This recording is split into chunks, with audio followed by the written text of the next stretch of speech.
can start with a bit of preamble. And we've got the presentation in front of us anyway. So Well, just then before we start, welcoming everyone, councillors, staff, media, members of the public, and just confirming the workshop is going to be recorded. Are we going to be live, or is it just recorded? No, it's just being recorded. Just being recorded. Fantastic. So yeah, we've got a tight couple of hours to get through a lot of information. Thank you for answering the questions that have been put ahead of time.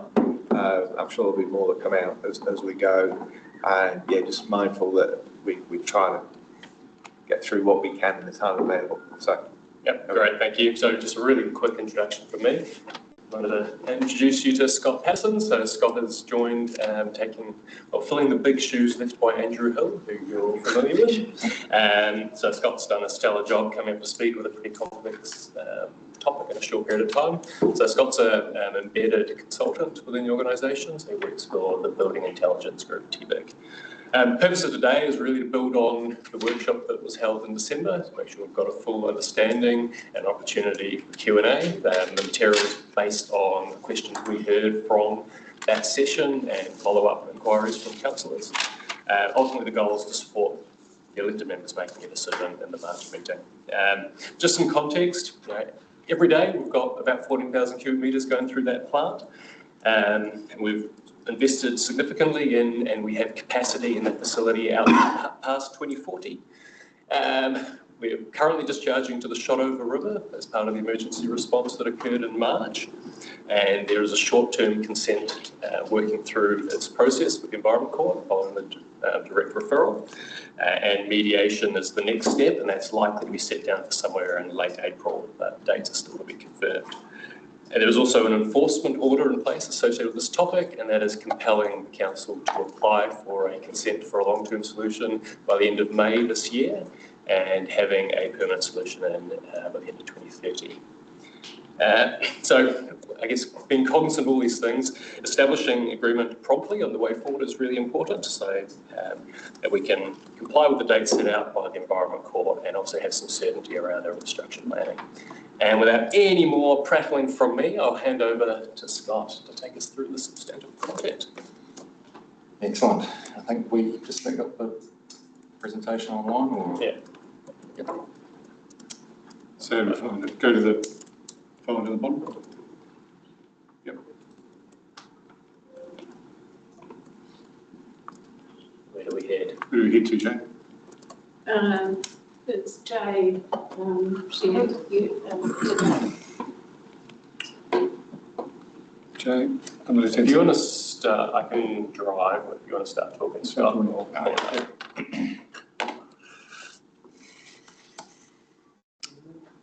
So we've got a bit of a packed agenda today for the workshop. There's 6 key items we're keen to cover off as part of the information, sort of in summary of the presentation information that was submitted to council last week. Initially, we'll go through a bit of a summary of the shortlist and the preferred option that's recommended, cover off the wastewater environmental performance standards, which is one of the big things that came out of the workshop in December last year, land availability for disposal in the Wakatipu Basin, the QLDC strategy for wastewater management in the basin, iwi engagement, and then consenting pathways and the comms and engagement strategy. So those are the key items we'll cover off today. We've got 2 opportunities for questions, 15-minute slots in between the first 2 sections of items, and then we've got a 10-minute section at the end for final questions and answers. So we'll leave those to those slots just so that we can ensure we get through the presentation information that we've got in front of us.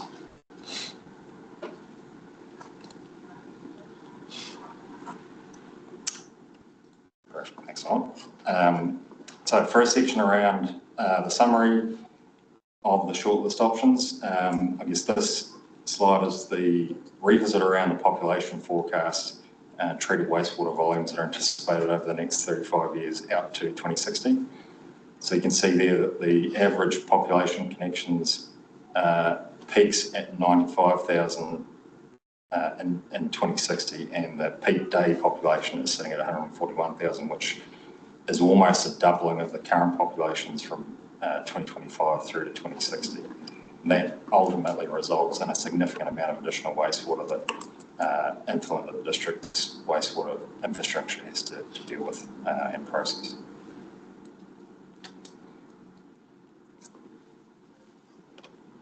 So just visually, here is a quick representation of the scale and volume of that treated wastewater that has to be disposed of.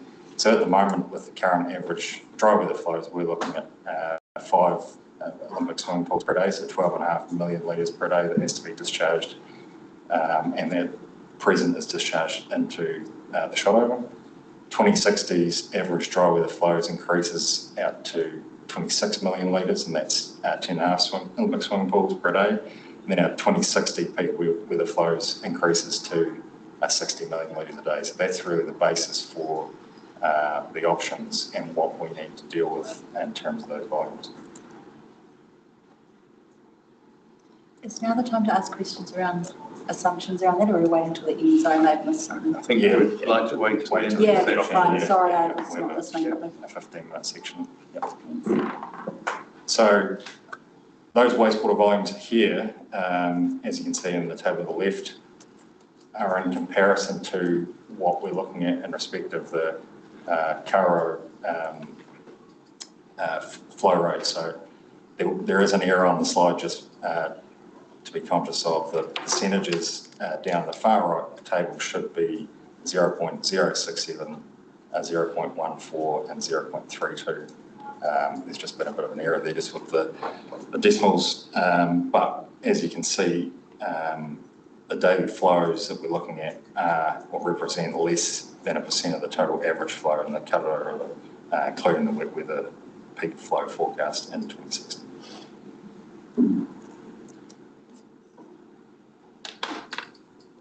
So the technically preferred option that was put forward in the December workshop is option A with direct discharge to the Kawerau River. It's preferred as it is the most cost effective and it's most likely to achieve the enforcement order deadline for 2030 and represents the lowest risk to accommodate future flows forecasted in population increases. Environmental effects associated with the discharge to the Kawerau are approximately the same across all 4 of the discharge options, and the impact on water quality is expected to be less than minor once that dilution occurs.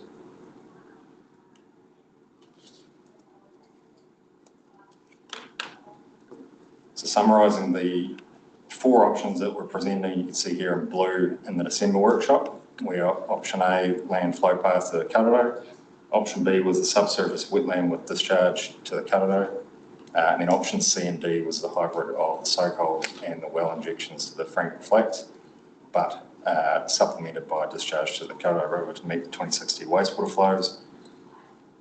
Following the December workshop and further engagement with our iwi partners and findings from the Becker peer review, we've gone back to revisit the shortlist options and introduced option E here, which is a land-only disposal option of the Crown Terraces. But we'll go into this in further detail when we get into the land disposal assessment in later slides. But this option E has been assessed via the multi-criteria analysis process, as with the remaining options, and it's put forward acknowledging that none of the available options presented in the December workshop contained a land-only discharge. That MCA analysis has been included and will be included as an addendum to the shortlist report, which will then follow through the detail around how we got to that assessment around option B for the Crown Terraces disposal. Again, just a quick summary on the 5 shortlist disposal options. You can see here that A, B, C and D all end up with a discharge to the Kawerau River. Option E down the bottom there, which isn't represented visually, but is the discharge to the Crown Terraces. And option C and D, as you can see up there, is the hybrid on Franklin Flats. And option B with the subsurface wetland area supplemented with the discharge to the Kawerau. And then just for clarity, the current discharge to the Shotover River for the short-term consent is shown there in orange, which is on into the Shotover River. So that's completely separate to the long-term consent options that we're assessing.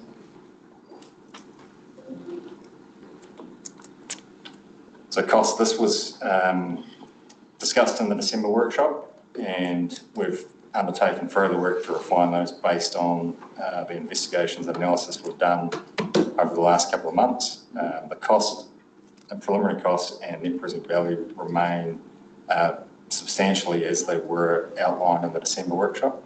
We haven't got the option E cost shown here. As I said, we'll go into that at a later date, but just as a bit of a summary and recap around where that sits for net present value across all of the 4 options presented.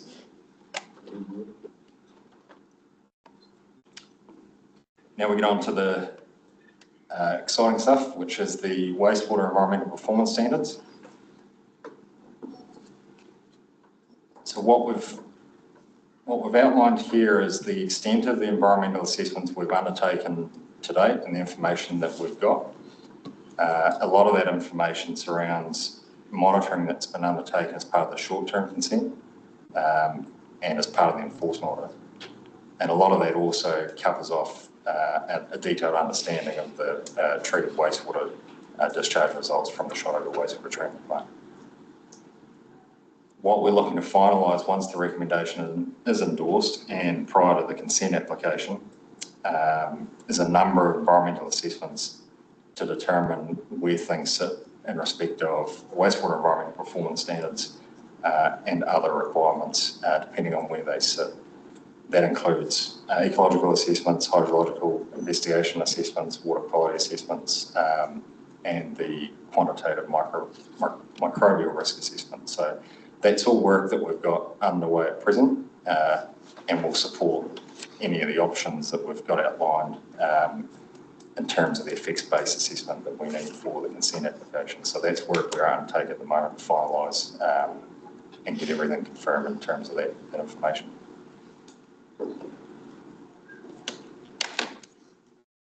So the WEPs, what are they and where do they apply? First thing is there are a number of acronyms throughout the presentation. I'm conscious of the technical jargon and information, so if there is any queries around what I'm referring to, just sing out. The WEPs came into effect on the 19th of December last year, and they established a national minimum environmental threshold for discharge to land and water. We've gone through, the project team have gone through an assessment of both the short and long-term consent options and assessing where the WEPs do or don't apply. On that analysis, we believe that for the short-term consent for discharge to the Shotover, the WEPs don't apply because the application has been lodged in May 2025, which is before the WEPs came into effect. It is still expected to be used by the consenting authority as a benchmark for their environmental effects assessment. The long-term consent would apply because it's a discharge to water for any of the 4 options and also the land option under option E. However, we believe there is an exception that applies for any of the discharges to the Kawerau River that the WEPs would not apply because we would be discharging into a pristine freshwater body as per the NPCF, which is a national performance standard for freshwater. One of the things that we've just had as a late piece of information that's come through just today is information from ORC that backs up our initial assessment of the WEPs not applying to both the Shotover and the Kawerau River. And that's confirmed that the NPSFM A-band attributes would apply to both the Shotover and the Kawerau, which reinforces what we've outlined here in the presentation for where the WEPs apply.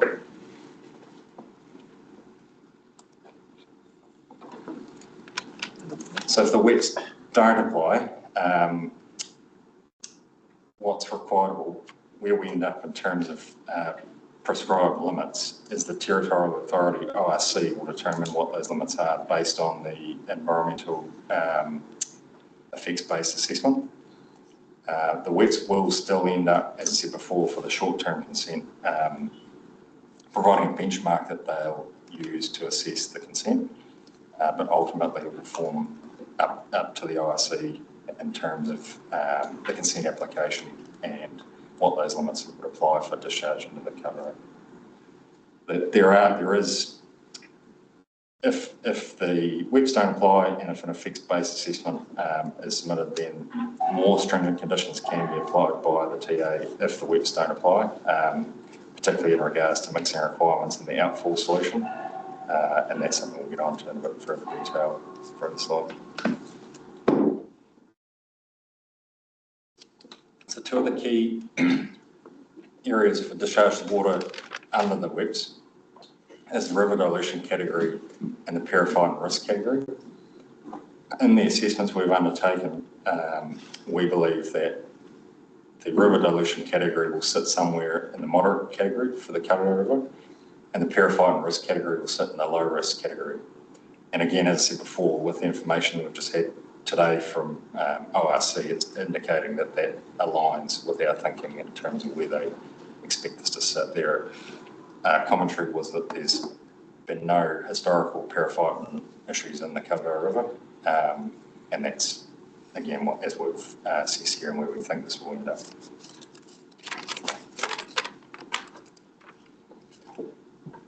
So this slide just covers off a bit of a high-level analysis around the current performance of the Shire wastewater treatment plant in terms of total nitrogen, total phosphorus, and total ammoniacal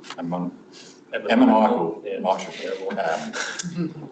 Anticipated limits that we think are likely to apply for the Kawerau River sit within where the Shire wastewater treatment plant is currently performing. And so we believe that we're within the proposed consent limits, we're able to meet those limits without significant changes or upgrades to the Shire wastewater treatment plant. It is important to note, as I said before, that there's been no previous purified and risk concerns in either the Shire or Kawerau. So, and as I said, that's been backed up in the information received from ORC today.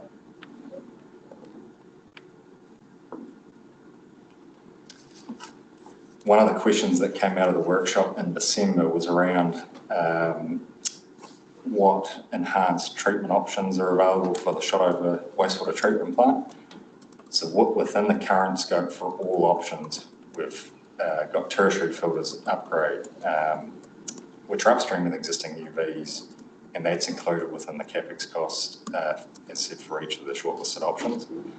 There are also various do minimum, do more, and do maximum enhanced treatment options outlined here, and that ranges from cost of $1 million upwards to $300 million, depending on the extent of that additional treatment that if there is a requirement. Or that you're trying to achieve. To get that achieved. Yeah.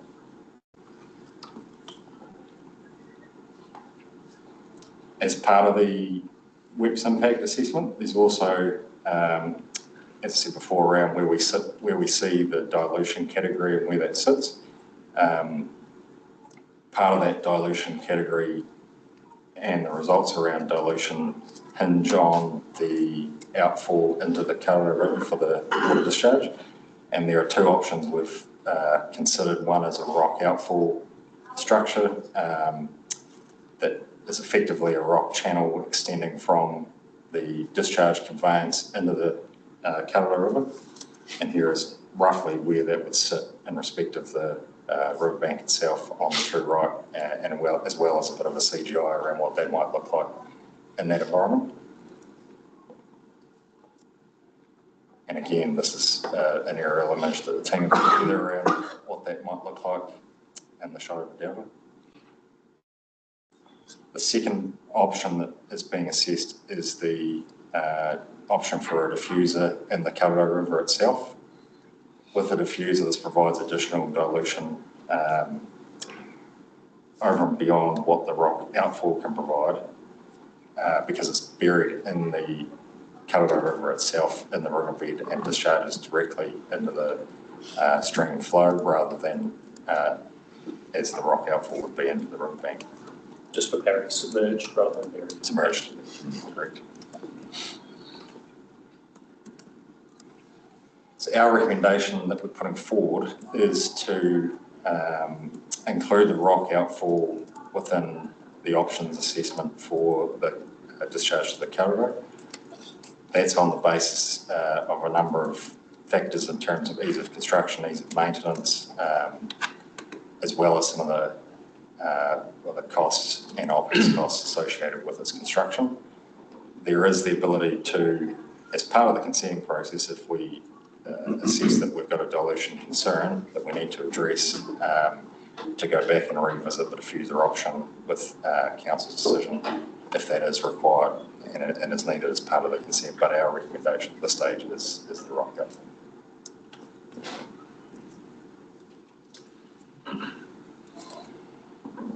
Sorry, questions? Making pretty good time. I was going to start, and we'll go around the table. So, Melissa? I just had one little question. I don't even know if it was this section or the section before, but when you talked about the effects being less than minor, how far down the river is that mixing complete? I don't know if I'm using very technical terms here, but yeah. It was remiss of me that I did not introduce our guests online. So we do have two representatives of GHD here to assist us with questions. And this potentially is a fantastic one to throw online to Anthony Kirk. Anthony, are you there and are you able to assist, please? Yes, certainly here. So in terms of how far downstream, it's expected to be a few hundred metres. Certainly better with the confluence of the Shotover River because that promotes mixing. And then after that, it's hard to say because we already know that the Shotover River doesn't mix fully with the Kawerau until it's quite far downstream. With the diffuser though, it's a different situation that would be expected to be highly mixed within probably sort of 100 to 200 metres or so. It's the current expectation. There's obviously a bit of assessment that needs to go with that. So just to clarify, so the diffuser you're saying about 100 to 200 metres, but the other one more, so 500 metres? Right. What was it? Yep. I think you cut out when you may have said your actual answer to that, Anthony. So Okay, yes. Yep. It would be certainly sort of 500 to a kilometre. We see when the Shotover River discharges into the Kawerau that it tends to stay to quite a defined area, and so we'd sort of expect that the wastewater discharge would do something similar, but still plenty of mixing, lots of dilution, just not with the entire full volume of the river. Thank you. Okay. Thank you. You mentioned enhanced treatment above the UV filter, and I was of the impression that the standard of quality coming out of the treatment plant now is pretty good. In terms of polishing that even further, how much more polishing can we get out of that water treatment with new technology, better technology? Yeah, and I guess that's where the WEPs is quite useful to see what the expectation or how those sit. I'll flick back up to that previous slide, which is, how far am I going to have to go? So this shows the WEP standards based on the paraffin risk and the mixing that we're expecting, the dilution factors we're expecting. The next one down from the more stringent effluent quality, it gets you down to around targeting this 4 milligrams per litre of total nitrogen, compared to we're producing somewhere around 7. And you are getting into quite, I guess it's the principle of diminishing returns, right? It's starting to get a much more complex technology and longer retention times within the treatment process, more equipment, so higher operating costs, higher capital costs, and hence that kind of $300 million to pull down that nutrient. So the nutrients are the trickier ones. You start getting to those more, those really low values. Like it's coming in at 60, just for reference, 50, 60 TN, pulling it down. Some of those other options they're talking about are how you protect against pathogens and solids. Those things are easier to do, filtration and additional UV disinfection. That's far more achievable than the wholesale and significant upgrade required to further reduce those nitrogen levels. Yeah, and I guess that's lessons learned from previous exercises the councils have done of that diminishing return versus the investment of upfront cost and it failing is something we certainly need to consider. That's all of it for now. My question is just around the diffuser outfall, and my question twofold is one is how much more risky is it from a what could go wrong perspective? And what does it add to OPEX on a long-term basis? It's a tricky question to answer, to be frank with you, because where both the rock outfall and the diffuser will have some vulnerability is in significant events where you get a lot of migrated sediment, and I guess it's going to be how many of those that we have to respond to, and both of the rock outfall and the diffuser will be affected by those, and that will be a key feature of the detailed design is trying to make it as easy to respond and recover from those events. This is something that Cromwell has to respond to. They have to respond in a slightly different environment, but they've had a slower aggradation, so they're constantly having to lift their diffuser so that it still operates and doesn't become fully submerged. So yeah, I guess the risk with the diffuser is it is damaged or buried during an event, requiring more expensive response type maintenance, but it's quite difficult to quantify. But with obviously, as Anthony pointed out, quite significant mixing benefits and trying to manage those near field effects. And the OPEX cost? Well, I guess so the OPEX is very low until you have an event, but that would be an operational event. Right. So as I say, it's very difficult to quantify the OPEX, but it is a risk that we need to be catering for in our budgeting. Right. And that work you'd be doing in the Karo bed of the river, which is going to be much more difficult than the rock outfall, where it's much easier to manage in terms of both construction and for ongoing operation. Thank you. I had very similar questions actually, and possibly for what we're doing today, it's maybe I'm wanting too much detail. That'll come out later on in the piece about that, how they might operate those two different options, and the effect of any flooding events on the rock outfall or the diffuser. Yeah, I guess I'm saying it's a key consideration. Yeah, and whether you have another channel to the spear to one side that you can easily clean out and fill with rock while you repair the other one to remove the silt from it. But the other question I had was with the exception that's possible to the WEP standards, the effects-based approach, would that be more or less stringent or much the same? It could be either.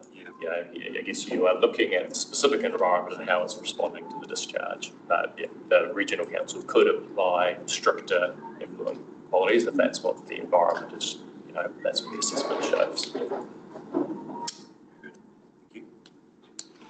Sorry, I'm just going to ask Helen or Anthony, is there anything you wanted to add to that particular response? Just in terms of the effects, it's likely to be stricter than the WEP's requirements around the disinfection that you'd be required, and probably about on par in terms of the nutrients. That would be my expectation. Yeah, so to that point, the current WEPs are pretty permissive around E. coli. Is that a fair word, Anthony? It's the one that we use, yes.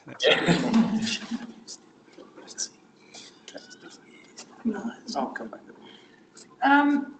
Only because I don't quite technically understand the enhanced treatment options. Do we have to? So we're deciding how to discharge. Do we have to decide if we want enhanced treatment options now or as a part of this process, or is that just something that we talked about, but we could do it later if? Correct. We're sharing that information for awareness and just so you can understand what could be done if you're wanting to strive for a higher standard. Yeah, right. At the moment, the options are pricing in any enhancements that we think are required, and it's really around tertiary filtration. So on that note, let's say we just kind of weren't sure about it, would that then become a decision of the CCO, do you think, or? Well, trying to understand that question. Can you just ask that question again for me? So let's say we go, we want the diffuser, and we don't know, and we don't want to move on any enhanced treatment because we don't want to increase rates or something. Mm-hmm. And so you start moving on that, and then it goes to the CCO, water CCO next year. So then is it up to them to decide if they're going to enhance treatments after, or do we say we're not, well, how does? I guess how that would play out is you then actually get into a consent application process, and if the regulator was to be unhappy with our assessment of effects, you could end up having to look at enhancements. But it would be unlikely that based on a decision and direction we provided, the CCO would revisit that voluntarily, unless there was a reason to. Okay. Like a lot of people in here, I'm a layman, and so I'm sort of wandering around in the dark here, trying to understand what's happening. And in terms of my own reading and your enhanced treatment options, which are very helpful,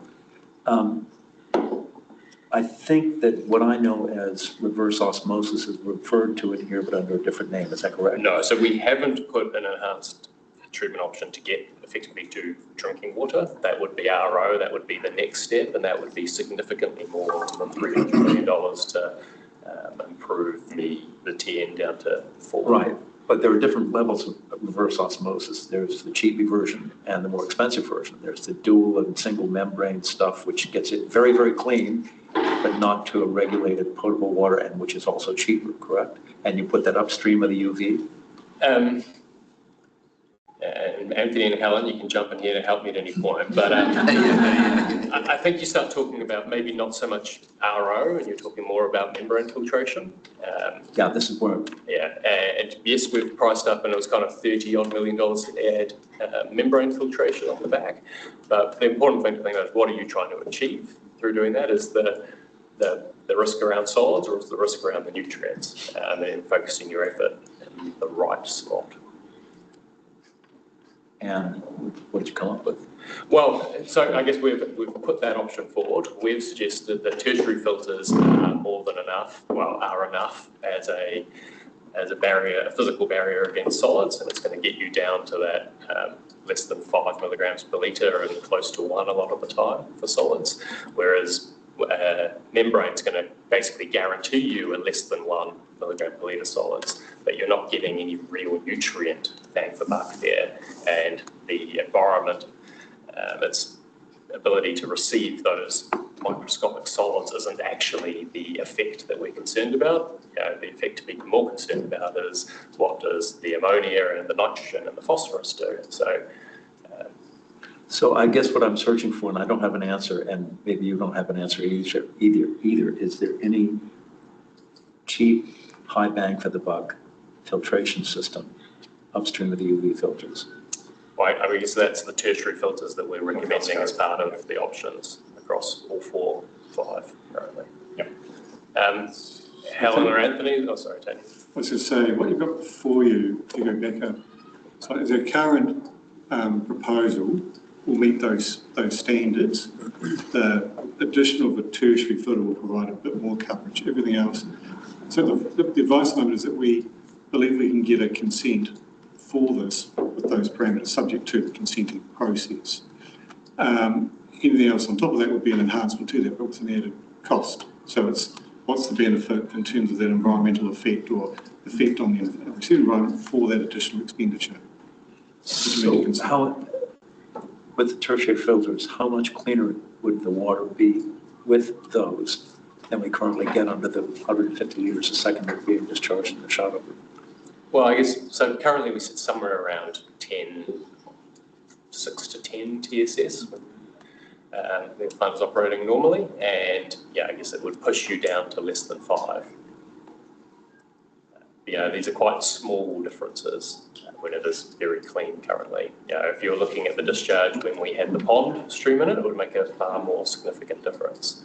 Yeah, but as I pointed out before, it's this diminishing returns as it is clean already, so it is just making it cleaner and polishing. No, I had one question, but can you just tell me when the pond water was going into the river, what was the TSS? Oh, that's a good question. Our limit was 30 odd, and so it would be 20. Okay. Yeah, I'm reluctant to be quoted on those. It's a ballpark number. Have we gone from 12 to 10 and then we're going to go to 5? But your answer was between 20 and 30. We've already reduced it and going to reduce it again. Okay, question answered. Thank you.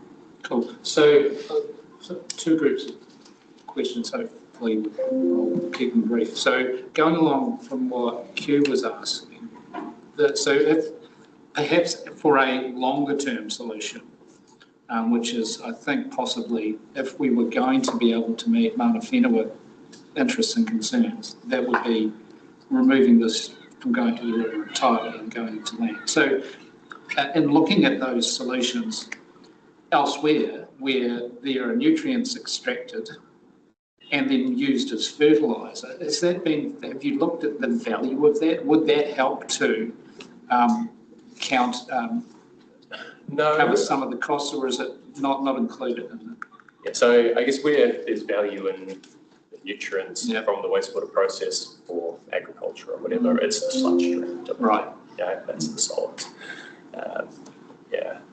Like the challenge that we're confronted with in all big urban areas is just the sheer volume of water and how much land is required to manage that volume of water.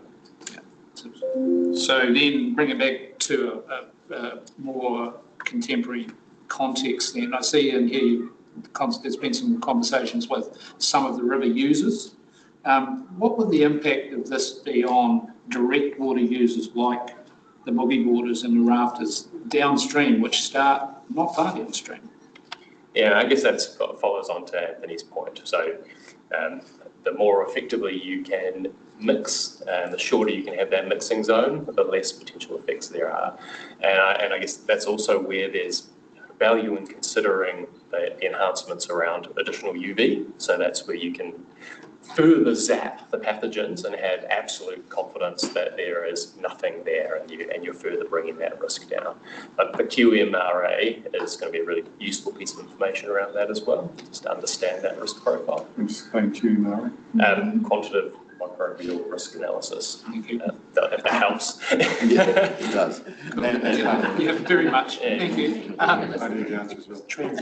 The final simple question then. So that's the CGI images here, which are great, of the rock outfall. That's a highly used part of the delta. Would that need to be fenced, or would it be fine for people to access it as they sort of currently do in that area? It's not something I've turned my mind to, so maybe Anthony or Helen? Yeah, the way that we've looked at it is to size the rocks in a fashion that it's not very easy to scale over them. So, and also have sufficient separation from anybody on the surface of those rocks from where the wastewater would be present. So, whilst the intention isn't to have people freely going over it, it's not envisaged that there'd be a risk to the public health because of it. So you're not envisaging a need to fence that particular area of the delta off? No. That would be problematic. There might be some larger boulders and that's probably about it. You won't know till afterwards. Yeah, okay, interesting. Thank you. One of the reports references Pukekohe standard as the gold standard. And then another consideration from iwi was Mahinga Kai in terms of the effects of food production.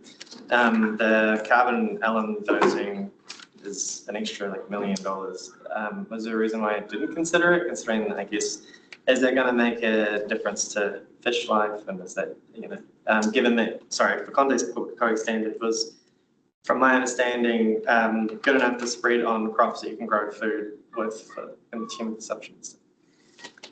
I guess there's nothing to preclude us taking those steps. So the decision doesn't need to be wedded to those. It could help our consent application. It could help our certainty of complying with a consent condition. There's, as you point out, at that dollar value, there's limited reasons not to do it. I guess where we're at the moment is it's not necessary. Oh, that's the element carbon dosing. Yeah. Based on what the shoreline is currently performing. And I guess to follow on the recommendation with the rockfall versus the diffuser mixes it, from my understanding, more effectively, but it's more expensive. Yeah, it's because it's in the midstream of the river. Yeah, as you can imagine, and you've seen the shot over poster afresh, and it hugs the left-hand side, true left-hand side for quite some distance. So that's the visual representation of the mixing. Whereas if you were adding the shot over to the middle and deep in the karawa, it would mix in a different manner, more efficiently. So is the recommendation more on the rockfall based on cost and It's based on a few things, and I guess one of them in particular is that this is the option that we have mainly socialised. So that's what we've gone through the MCA with our UV partners, and we haven't revisited this diffuser option with them. So it may be that as we progress through a consent application, that this will come to light, this becomes an issue that we need to deal with and we'll need to pick that up. But right now, we feel more comfortable that the recommendation should be based on the original concept, and we think both are feasible, but there's still that detail to be worked through, and we want to have these conversations with elected members and other parties before there is a change in intent. And the diffuser is more complex in respect of design and getting to a point where we can submit that with the consent application with the rock outfall. It's a far more straightforward process to get through prelim design to get us through the consent application date and then post-mortem. Cool. So, I guess I'm a bit concerned that we are not scoping it up this early on. There are plenty of things that might go wrong. If we find out this, we might have to do this. If this happens, we might have to do that, which would then have an impact on cost. So I'm keen to get as much information as we can on all the options, so we're kind of comparing complete apples and oranges, or if that makes sense. So take some of the uncertainty out of it and take some of the risk out of it. And I know we're backed up against a date, but that date can be moved. So I'm asking those questions with that in mind. Can I respond to that point just for, I guess because there is a discharge to the counter on all the options, the risk and uncertainty applies equally to all of them. If that helps you thinking not of option what A. not option A. Not option A. Right, so what are the chances that we will need to use carbon and alum dosing? Because that's one of the things that I picked up in the paper. I think it's attachment F or whatever, where it says the key parameters such as total nitrogen, total phosphorus and ammoniacal nitrogen may require further optimization, which is what you're saying, or process augmentation depending on the final assessed dilution in periphyton risk categories. So if we were to have to use alum and carbon dosing on a regular basis, we're going to need to understand the impact of that on the environment. So question one is, if we're doing the ecological assessment now, is it prudent, given that we have noted that we may have to use these chemicals potentially at an ongoing basis regularly to bring things down? Are we going up with our ecological assessment and saying, are we looking at that scenario and saying, please assess it for the purposes of the consent application, and so that we understand going forward what the implications might be?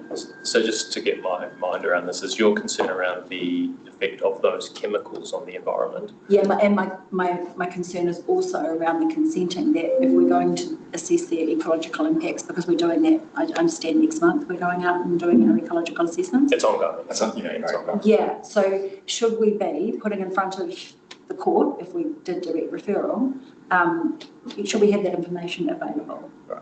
So the carbon is just supplementary. So there's plenty of carbon in wastewater. And so this is actually to provide more food to effectively supercharge the bacteria to do its job. So you're not expecting to see any additional byproduct. But if it falls byproduct. over into the environment, then you've got additional food in the system there, which does impact on your But that's ecosystem. picked up through your BOD and your other monitoring parameters. So I guess where I'm going with this is that it looks like we may have to use these tools. And if we do have to use these tools, it has impacts on plant, potentially. It requires skilled operators to get the balance right. There's risk around the complexity in this, and I just want to know that we've looked at that risk ahead of time and understood what the risk is and what the costs are and how we can mitigate those. Are we intending to do that, or are we going forward assuming we won't need to use them, and then we might have to pick it up down the track, and then it's a case of problems start to arise. We don't scope it well at the start, we don't dot all our I's and cross our T's, and we just run with it. Can I answer that question, Simon? Yeah, sure. Please. We have done some cost risk-based analysis where we look at potential scenarios, we look at what might happen in the future if, say, you did need carbon dosing. And we've done some Monte Carlo assessments that look at a whole 10,000 different scenarios. But we put into it, for example, if you need to do alum dosing, what would the chance of that be? And what would the cost of that be? And then you price that in as a bit of a risk assessment. And that's kind of included in those cost ranges. So it is considered. But in the example of the alum dosing, it's a very small cost compared to the overall CapEx cost. So it's within our level of uncertainty at this stage. Yeah, my concern's not just around cost, it's around the complexity of using it. So my understanding is that if you're going to use those things, they can cause other things to happen, pH and so on, and things need to be balanced. And what I understand is that you need to have really skilled operators on top of things. And we had some issues with that without going into any detail. So there's that risk where we could end up with issues, unbalanced biology, stuff coming out the other end that we, and we don't know how to control it, and we can't bring it back because it takes time to bring the biology back. So I want to look at those risks as well. As someone sitting around the table making the decision, I don't want to have what looks like a simple option in front of us that then becomes very complex and risky down the track, but we've committed ourselves to a path. What I want to do is understand the detail of all the options now. I think that's really important. So the scenarios would be great to see if you've got scenarios. Yeah, I think you raise a good point around there being some additional operational complexity that we'd need to prepare ourselves for if that was the decision. Again, I'd probably try to bring back to, is this material in the decision in front of them? Yes. Yeah. Acknowledging that even with option E, we are striving for a very low TN to try and manage the amount of land. But we would not need to use alum and carbon dosing for discharge to land. We would. Because the standards are so different. Yeah, the standards, so they're targeting it, that 300 odd hectares was based on an average TN of 5. So we would need to find more land. That we would be able to comply with WEPs for.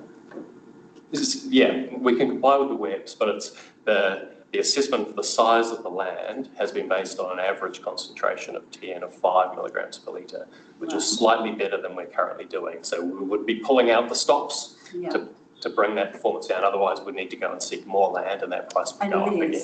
Unless we said, because there's a piece of work to do around looking at our volumes and whether we are going to take the whole of the Southern Corridor and bring it over. I know there's a high-level decision through the I'm racing to the punchline because we've got stuff on that soon. So. Yeah. Okay, and a couple of short questions just around mixing. What's in the water plan? What's the mixing requirements? Like how much distance do we have to be fully mixed by? Do we? In the WEPs? No, in the water plan. Anthony or Helen, do you have the answer to that one? Yeah, that's about 200 metres. And we're talking 500 metres to a kilometre. Yeah, so the difference is that the one that's in the regulations is called a reasonable mixing zone. So it's not the point by which all mixing has to happen. It's just what is the concentration at that point. Okay, so what I'm saying is, can we meet the requirements of the water plan? Can we get to 200 metres and be the regional plan water? Yep. Thank you, that's great. I will pass. I've got more questions, but I can take them offline. Okay, well, I'll grab a couple, if that's okay. Whilst we're talking about the discharge standards, so there's some assumptions around if there is an exemption from the WEPs, what the discharge standards would be in terms of nitrogen. You're talking about, we'd probably comply. How do we know that? Well, it was something that the team have made that assessment on based on information they've had to hand. As I said, as of today, very recently, and a bit late information-wise, but we've had initial indication come back from ORC that indicates that they see both the shot over and the cut over falling within the NPSFM A band for pristine water. So that puts a lot more assurance around what we've got here in respect to the assessment that we're on the project. So those standards for the pristine waters will be tighter than for the wet? No, so it will be based on the conventional approach where you do it based on the assessment of environmental effects. So that's what we have our experts engaged to tell us. Okay, so we've landed on a figure that we think we're comfortable with, that the consenting authority would agree with, but we don't have our environmental receiving report. Yeah, we're finalising those details. Okay. Yeah. So I seem to remember, and I could be, we talked about the figure of 4, and I think at that last workshop there was some discussion about we might be required to get it down to 4. So I'm not sure whether. So I guess the uncertainty that the WIPS was brand new at that time, and what we hadn't had a chance to do is that thinking around the periphyton risk. So if we were to end up with a high periphyton risk in this environment, the WIPs could be indicating us to be in that high-risk category and requiring that discharge standard. We've now had some time to do some thinking about it, and we do not believe that we're going to be above medium. We'll be low or very low, and actually it's been quite comforting to see the response from ORC today that says they also see the river environment, our river environment, as being a low periphyton risk. So yeah, I think our risk there in regard to if the WIPS was applicable, driving us into a more stringent effluent criteria quality standard is now not really a reality. So what came out of that report today, just as an extract, is ORC said both sites have a high natural sediment load due to glacial processes which can scour, purify and block light, can have frequent flushing flows due to heavy rainfall events in the upper catchments, which contributes to scouring, and have low nutrient levels. Due to these characteristics, both sites are low risk purified.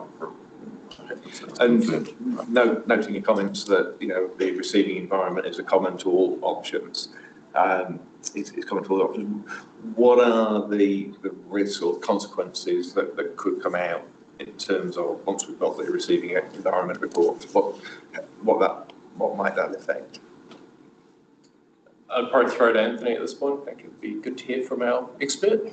Yeah. I guess there's probably two key points I'd like to touch on. One is that the nutrient loads in the Kawerau River are actually reducing significantly with the improvements to the plant. So it's already, for years and years, it's had this amount of nutrient already going to the river, regardless of whether it was discharged to the land or into the Shottery River. It's still been realised. So what we're going to present is basically much less than has historically been present in the river. Second point, in terms of like the implications, the risks for ecology and things like that are relatively are low, and that's why we're quite comfortable in terms of where we're sitting around the standards. Probably the biggest risk is in the QMRA, the quantitative microbial risk assessment, and that has implications for disinfection. So it doesn't have implications for your total nitrogen and your total phosphorus. So your carbon dosing and your alum dosing isn't really influenced by that at all.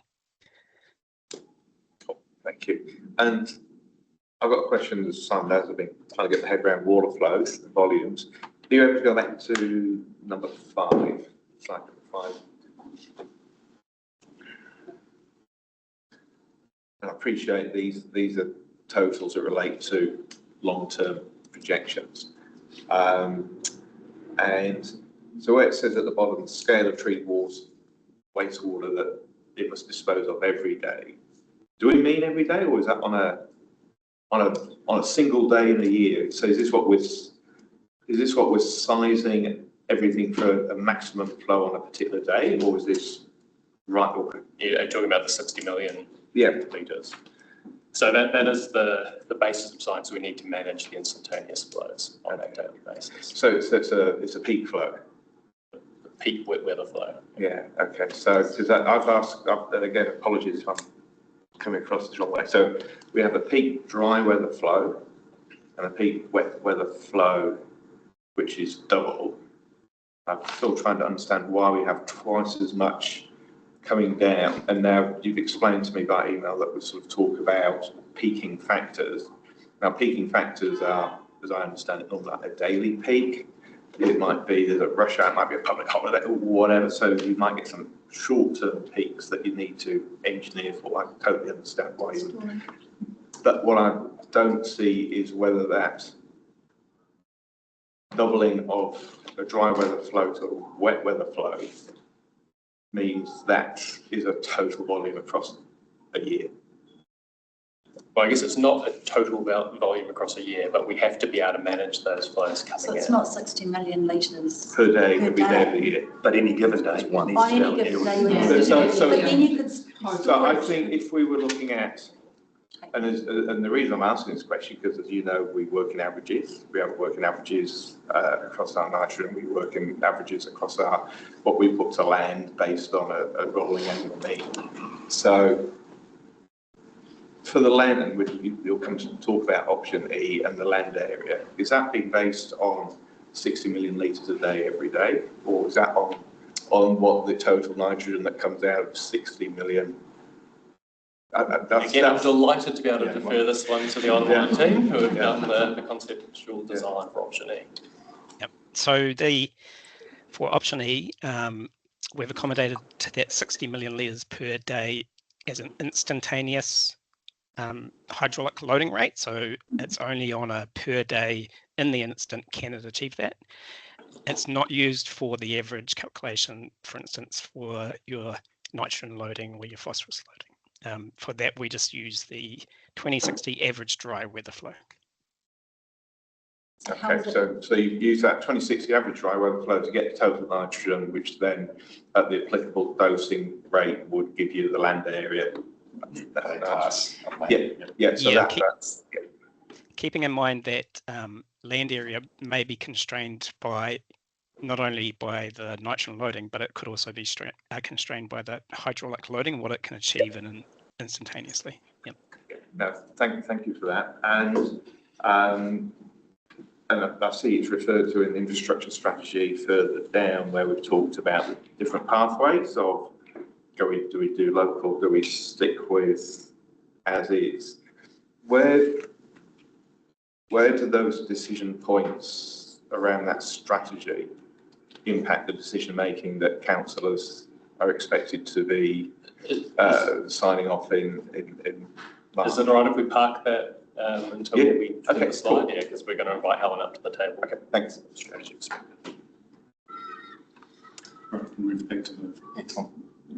Yeah, I think we're pretty much right on time, which is good.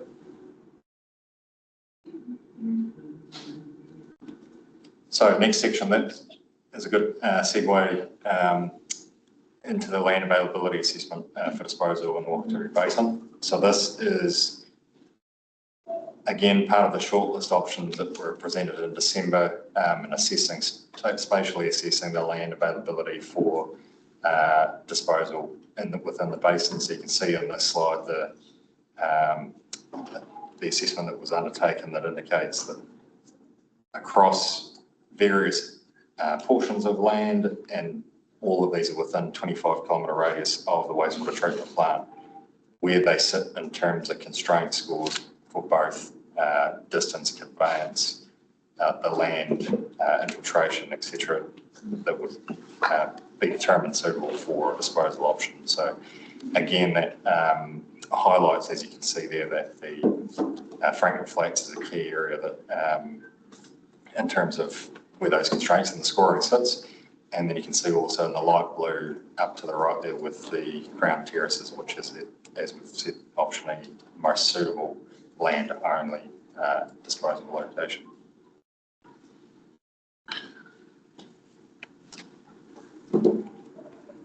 So based on that, and this was something as we've covered previously in the December workshop to an extent, but here in more detail, there's a number of categories where land infiltration sits. The requirements for a low land rate application sit within 250 hectares is required to meet that 2060 wastewater flow. Moderate rate land applications requires around 70 hectares of land, and then the high rate areas is between 10 to 25 hectares. So the high rate land application areas are those very permeable ground conditions, which is what we've got on the shot over Delta. But as we've seen, as we've noted here, the DAD did not perform because of that high seasonal groundwater. We have, as you would have seen as part of the documentation submitted, undertaken a DAD assessment, and that has come back and confirmed that whilst it could support up to 5,000 cubic metres a day during dry conditions, it has no capacity during the wet conditions because of that higher groundwater. It could be used as an option if remediated to support or supplement one of the long-term consent options during dry weather conditions only, but it can't or has no capacity during those wet conditions.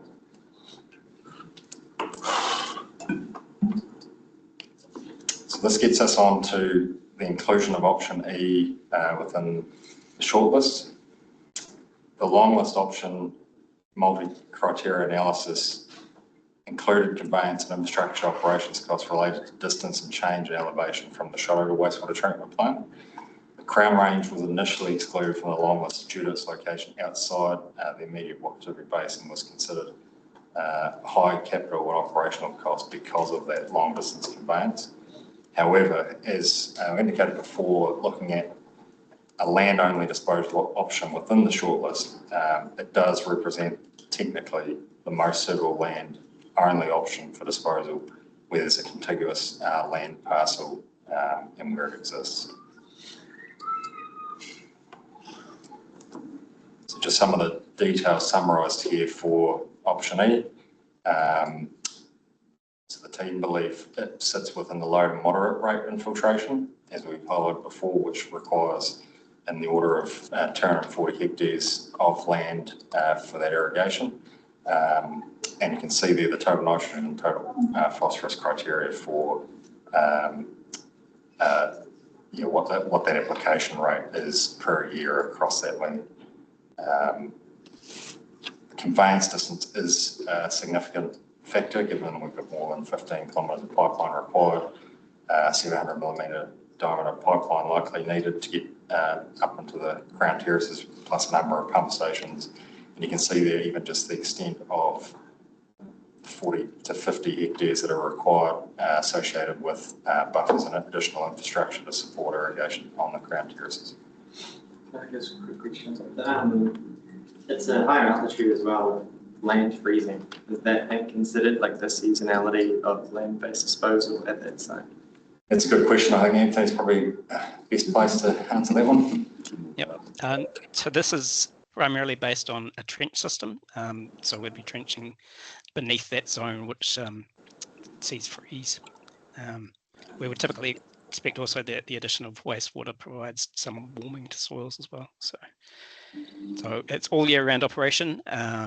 Under average conditions, it would be sort of areas on, areas off, and then switching them around. But not discharged to the surface, which could be gross. Not discharged to the surface, no, it's all subsurface discharge.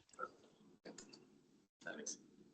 And probably worth just calling out how difficult 360 metres of vertical lift is for a pump station. There's multiple series of sublifts. Get that 15 times more expensive. So.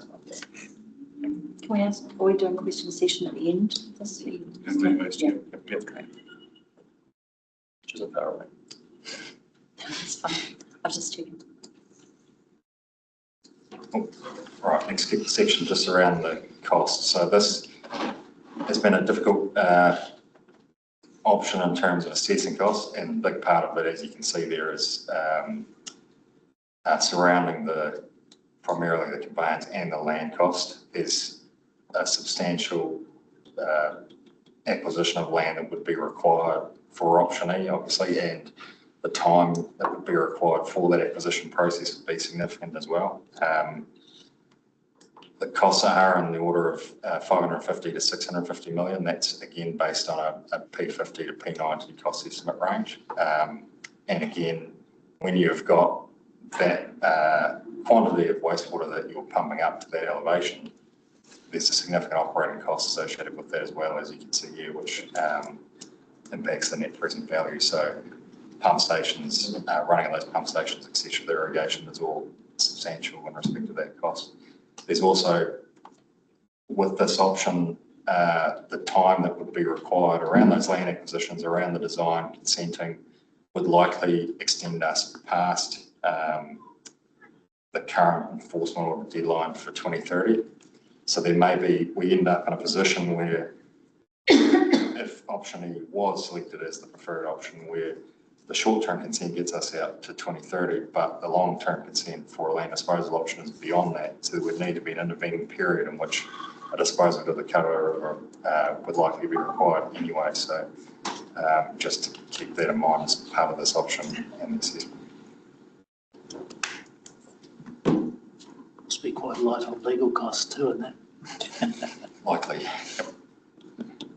Sorry, the Remarkables area was dismissed. Why? Because. Can probably throw online again. What's that? We can throw it online, but it would be the rocky nature. You know, basically just sheets off rock. It's into the river anyway. So time for questions on that. Got questions? John, sorry. Yeah. And well, just go put around the table again. I don't have any questions on that. Okay. No, I neither. I was going to ask who owns the 499 hectares at the moment, but because that might determine who we're negotiating with. But I suspect it's a number of landowners that. We haven't gone. Yeah. Okay. We need to be clear. We have not spoken to anybody. Yeah, I understood that. It's Yeah. purely from a technical. Yeah. No, I don't have any other questions.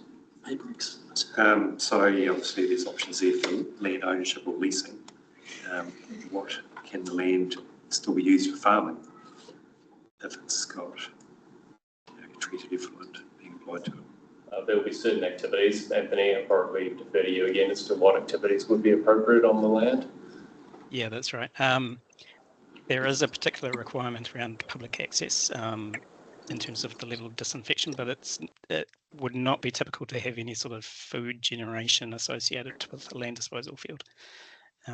So any sort of agriculture, horticulture, it would need to be some sort of a crop that would be used for things like bioenergy or that kind of outcome, as opposed to human consumption. So not for animal feed? Not for animal feed either. Yeah, that's it has certainly been done in the past, but it's certainly frowned upon. And I know, for instance, Fonterra exclude it from their farms. So yeah. It's limited. Yeah.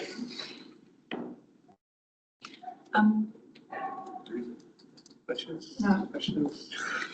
Yeah, did you consider any sites downriver rather than upriver and uphill? There's limited flat land, but there is some. Anthony and Helen, do you want to take that question? Please? Yeah, there were certainly locations, and we looked at having multiple locations as it goes downriver. I guess it becomes progressively harder to get that full area. It's certainly like if you're only looking at, say, 90 hectares, that's probably achievable within a reasonable distance. But once you start pushing out into, for instance, the Gibbston area, then you've got lots of small parcels of land. The distance away is significant, and by the time you accommodate things like bridges and stuff like that, it's a highly constrained area in terms of what we were looking at. So the area that we selected is it's that largest parcel of land which can be considered as one kind of connected unit. Excellent, thank you. Could you go back to that slide where you've coloured all the land? So, yeah, that one. So obviously we're looking at Crown Terrace as acceptable and it's this pale blue colour, but I'm just looking at everything else down the southern corridor, including the QE2 land, and maybe we haven't zoomed in far enough, but there does seem to be appropriate land. Can you explain why that's not feasible? So I guess the additional information we have around Southern Corridor is we've actually done the next layer of analysis through the work that Becca did supporting that option. So whilst at this desktop level, the land's come up that's not scoring horribly, when we've actually looked at it harder, it is broadly unsuitable. So there is a further risk that some of these sites that are okay here, actually as you look harder at them, are less okay. And I get that, and this is exactly why I want things more scoped up, because as we do more detailed stuff and we get away from the desktop, we do have problems arising. If we had stuck with the desktop and just gone with that and gone for consent, then where would we? Yeah, I guess we've added a land disposal option for completeness here. We are not endorsing that this is a terribly feasible option. So to simplify this, nevertheless, with any of these options, at our current flow rates, we're going to saturate wherever we go to, correct? Yeah, we're going to saturate. Ultimately saturate where, if we were to choose any one of these A, B, C, D, or E, we would still saturate the land, right? It cannot, any one of these options, but even Crown Terrace can't actually absorb our output, correct? No, I don't think I'd agree with that. So these options are being based on what that land can take or that receiving environment can take. But it is just getting to a very large scale. When you start talking about this option E and a land-only option, you're up towards 300 hectares of land. And that's to prevent saturation and adverse effects.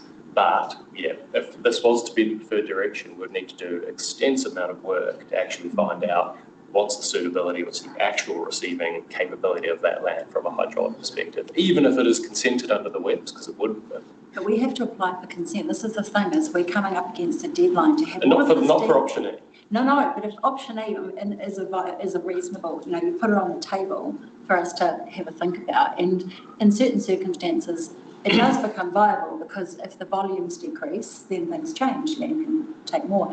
We are talking about, and I think it's really important to note, we're talking about growth that hasn't occurred yet.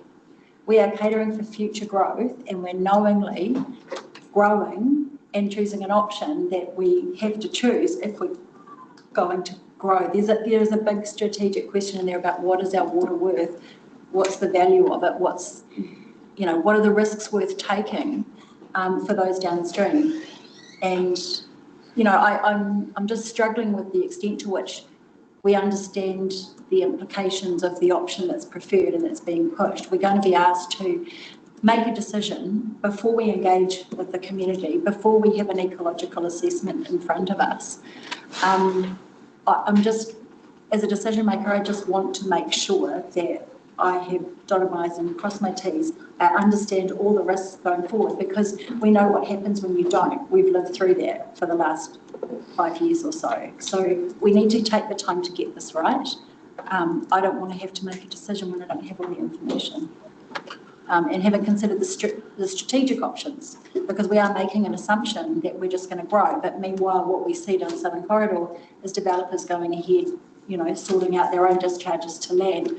So that assumption it's an important part of the mix. The next part is about that, so we might be able to do it. I was just going to, whilst we're looking at the coloured map, and get mindful of what's happening down the Southern Corridor for Homestead Bay, that I gather they've got their fast track consent through. So, and I presume that's on the basis that they're doing discharge to land. So I'd be very interested to see what that does in terms of turning the dial on our flows. But that's the big purple area around the Frankton Flats, notwithstanding all other things being equal. So would that be, because that was talked about in our previous workshop with the deep bore, rapid injection and things. So there's enough land there to accommodate it. So that's what comprises option C and D, and they are part solutions based on the capacity of that aquifer. Part solutions, the base of everything coming to that plant. Yes. Which takes us into the next.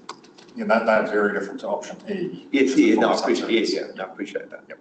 But if we halved the amount, if we said we need to deal with what's coming to the plant now, and maybe a little bit more, for intensification or whatever, then it would be nice to know how much land was required for that, and whether we could, on less capable land, accommodate those flows.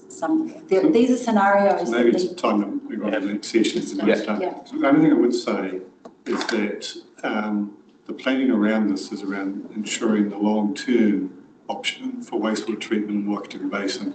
So we'll be advocating a 35-year consent, because that's required for development. I will bring Helen up, because this is the next session around where this current stage, and then we'll just build the second MLE, fits with future decisions that we're going to make. I think that might start to hopefully answer some of your questions. So welcome to Helen Bowman, who's our Strategic Planning Manager in Three Waters. I get it right? Strategy for Yep, that'll do. Thank you. All right, thanks very much. So I just want to take a little bit of time to zoom out from the end of that pipe and up and to look at the whole of the catchment. And we'll just do a light touch on it today, but you may have some questions that are particularly pertinent to the disposal question that's in front of you.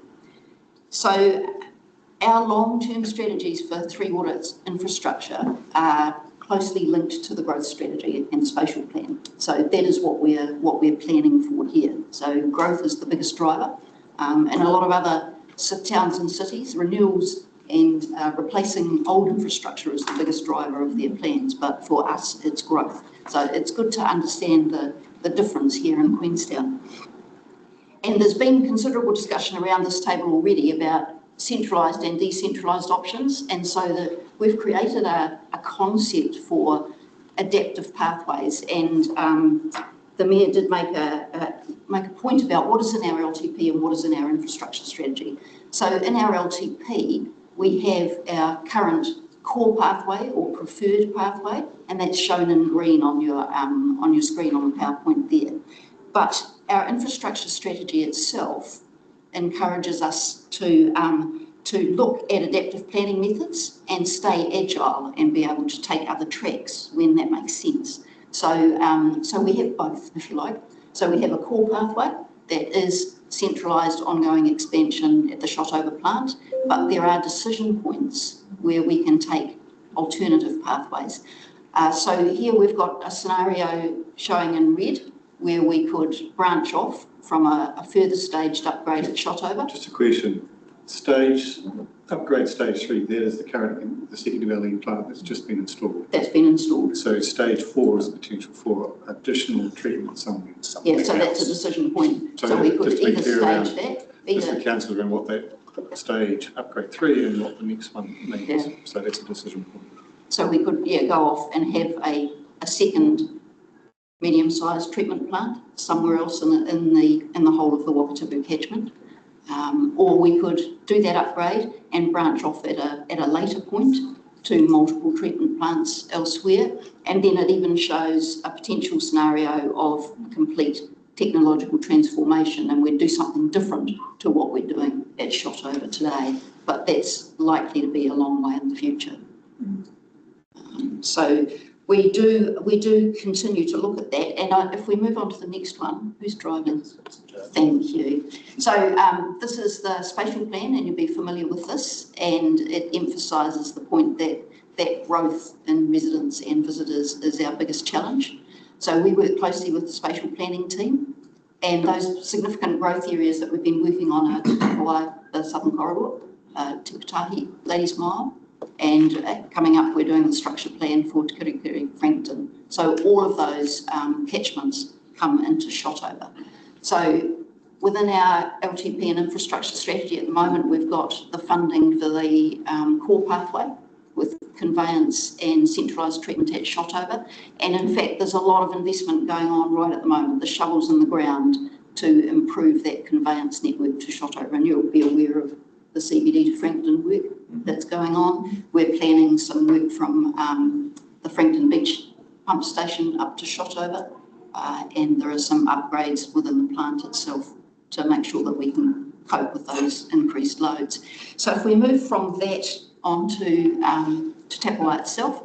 So when we did the Three Waters servicing plan for the structure plan, we looked at the option of a standalone treatment plant in the corridor. Now that's a confusing slide on the right, but all you need to know is there's two big circles there. The big circle at the top puts a standalone wastewater treatment plant approximately at the Coneburn end of the corridor, so the northern end, and the big circle at the bottom puts a standalone wastewater treatment plant at the Homestead Bay end. Okay, so those two locations were identified as possibly suitable, and then we looked at the conveyance infrastructure that we'd need for those and looked at the costs of that. We couldn't find sufficient suitable land in the corridor for land disposal. So the exactly the same constraint that we've got at Shotover is in the southern corridor, in fact. So while there's sufficient land for some of the smaller schemes that are down there, Jack's Point have got 3 small schemes, and Homestead Bay are proposing 1 small scheme. And Homestead Bay, you asked about how much would that be of the corridor? It's less than 20%, I think, of the potential dwelling units in that corridor. Potential dwelling units. Yeah. So, well, the structure plan has just shy of 10,000 dwelling units. What I'm saying is it's not set in stone. No, none of this is set in stone. This is the servicing concept. So there are some resilience benefits in putting a wastewater treatment plant down in the corridor.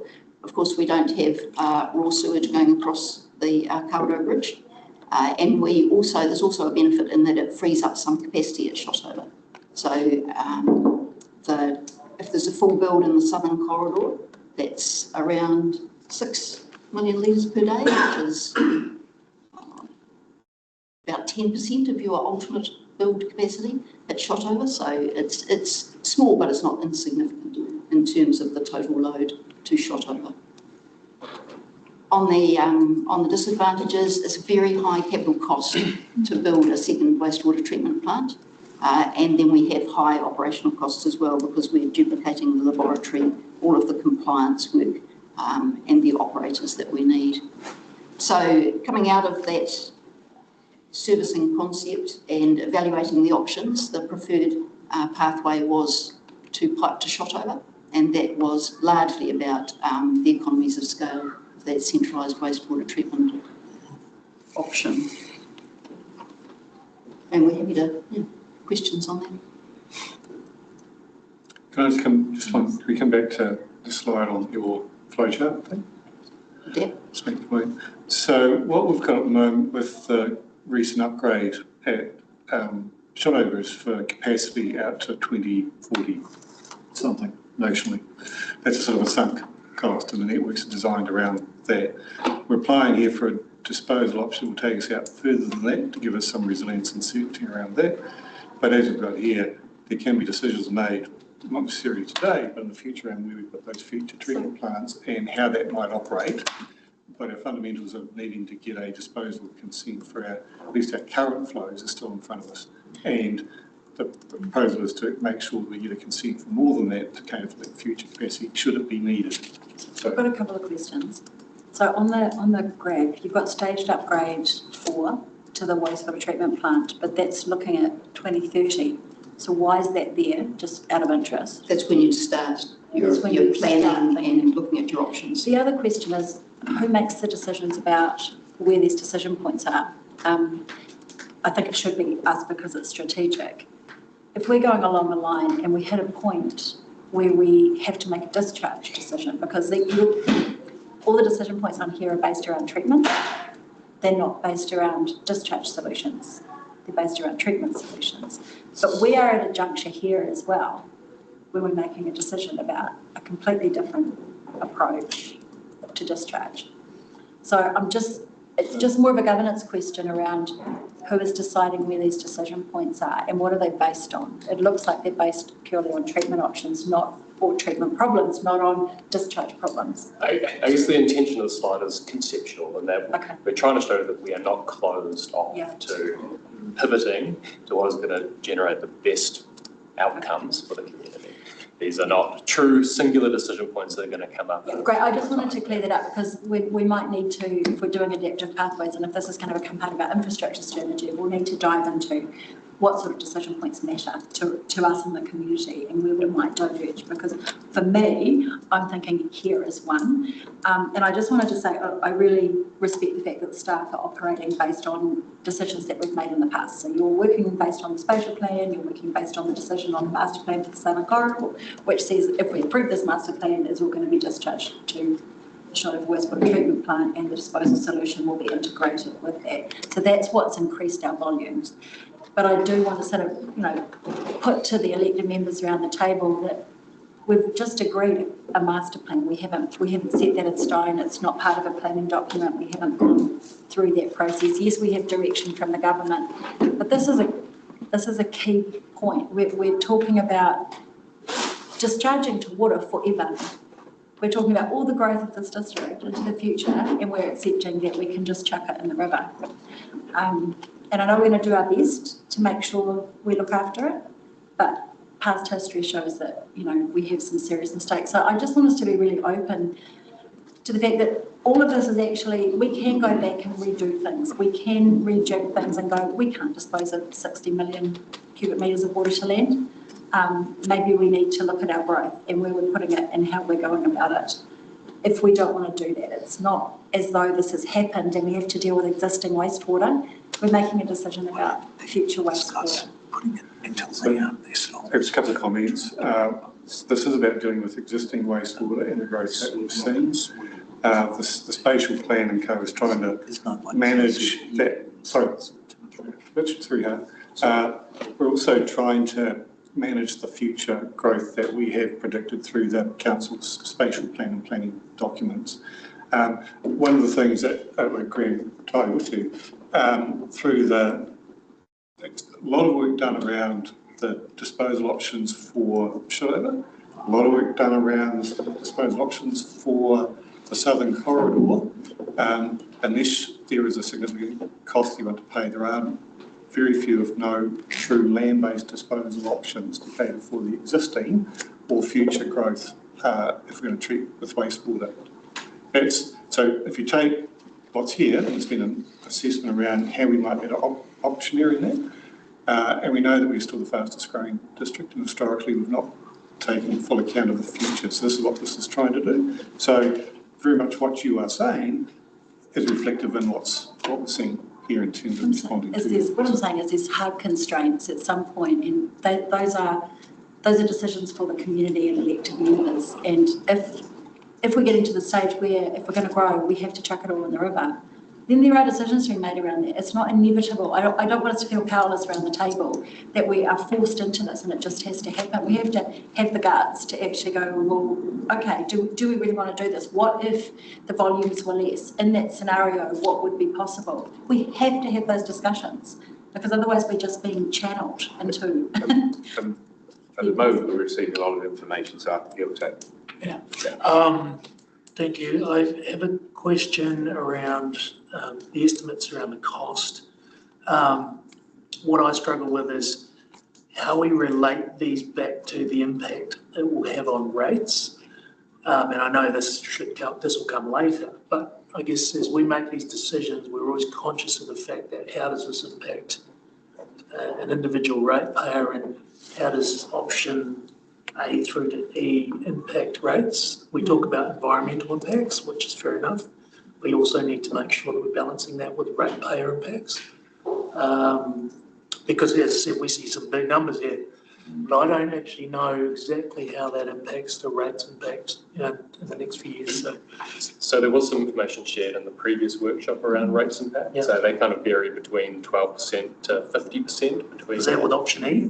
No, we haven't got option E yet. So I guess you can extrapolate out to be 150%. I did my rough. I just got the slide and they have done the work. Yeah, I have actually done the work for option E if anyone's interested. The increase in rates was about $1,200 per rating unit, but that does depend on the splits. The increase in development contribution was about $28,000 extra per connection.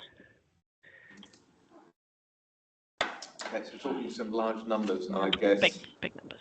In response to that, and I think not only what we've experienced locally, but what we're experiencing around the rest of the country, Wellington or wherever, as long as there is treatment that relies on disposals of water, there's always going to be a risk that when things go wrong, it ends up in the river. So the question is, what price do we put on that? Because that, to me, is the fundamental thing. It's the issue that I think most of the community are concerned about. It's obviously indirectly plays to the concerns of Manawhanua, and I don't know how we put a value on that.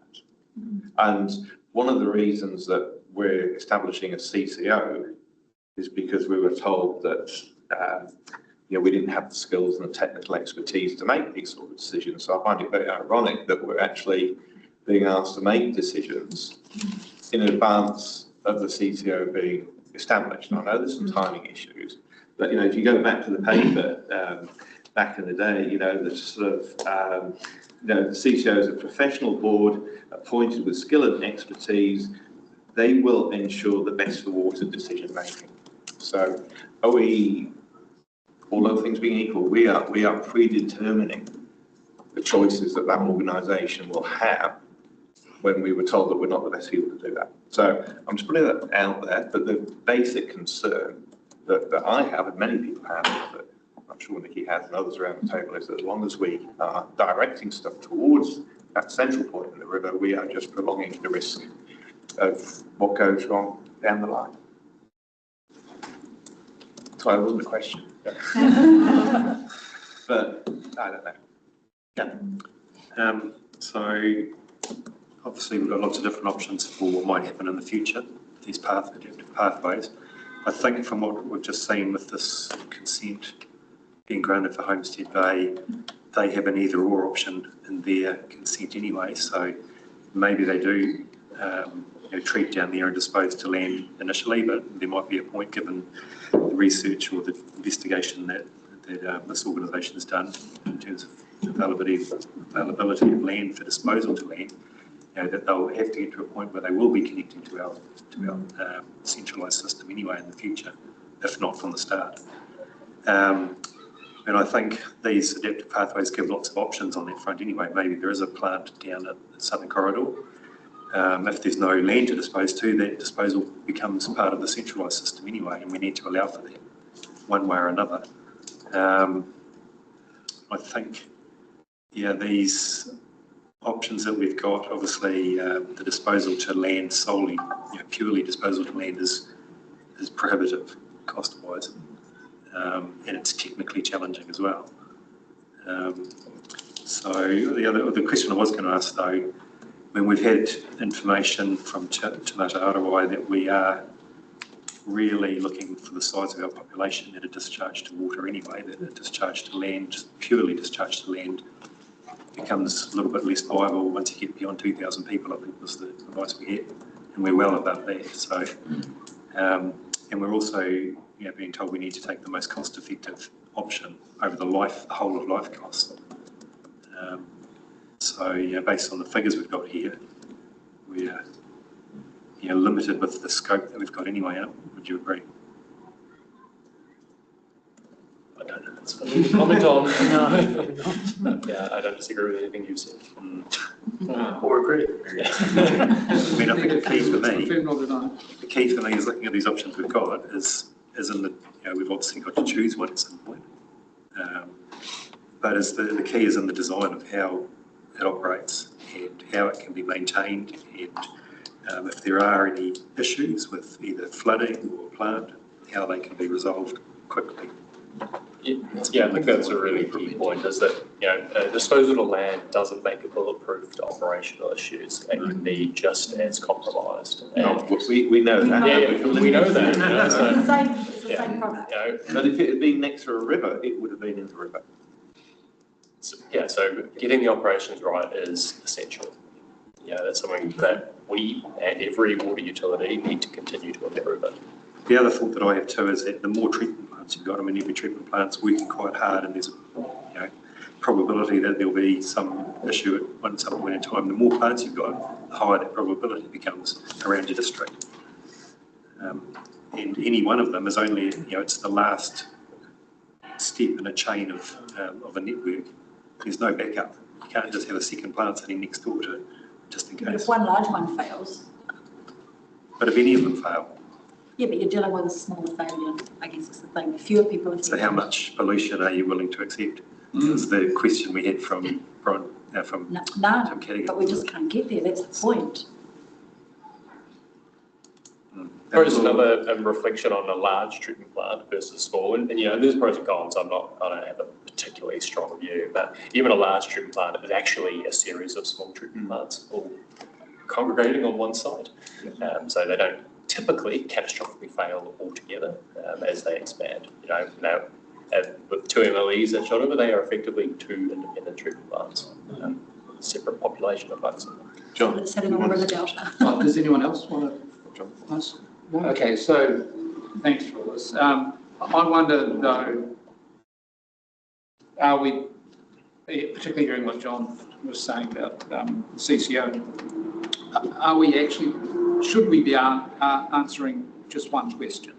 I think going back to the mana whenua issue in particular, I don't think, just because we might make a decision now about what we need to do to be compliant and to have the minimum impact on the natural environment that we reasonably can, as Gavin talked about. I think that's a decision we could probably make relatively easily. The bigger question is what happens in the future, I think, and I'm happy to be corrected on that, because who knows what the population is going to be in the future. It could be, given current agendas, could be significantly more than we're currently projecting. I can't help but go back to rather about 35 years ago at South Lake Tahoe, a very similar community, alpine community, where they, at about that point, they reached a decision they had to manage things differently. And if we were working as moving to a CCO, which was more than just QLDC, would we be looking at different solutions? Cromwell has to come up with a similar solution to its problems now, and they've got ponds. So they are looking to dispose to land. South Lake Tahoe sends their wastewater something like 26 miles downstream to disposal to land, and then it's dealt with effectively. Now, there's a mix of funding that they use for that. Very similar costs to what you worked out, Mel and Sarah, there. And that's reality. This stuff costs money. If we're going to manage this effectively, the community's going to provide the bullet. Ideally supported by government, by having standards and some affordable funding mechanisms.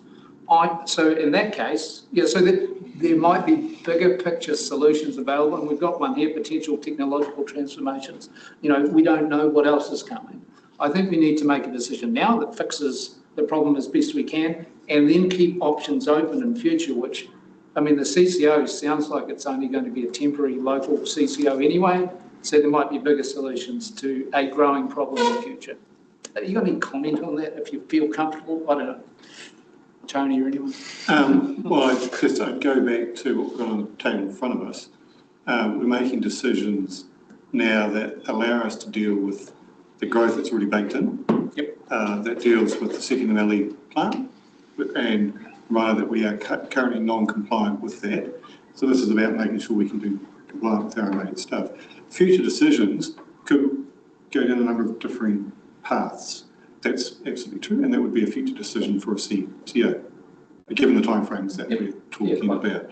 So I think what Helen's shown is that there are future options. If you take a time view of things, which we need to do, and recognise we're making a decision now because of past decisions and making some provision for future. We also know that we have been and continue to be the fastest growing district.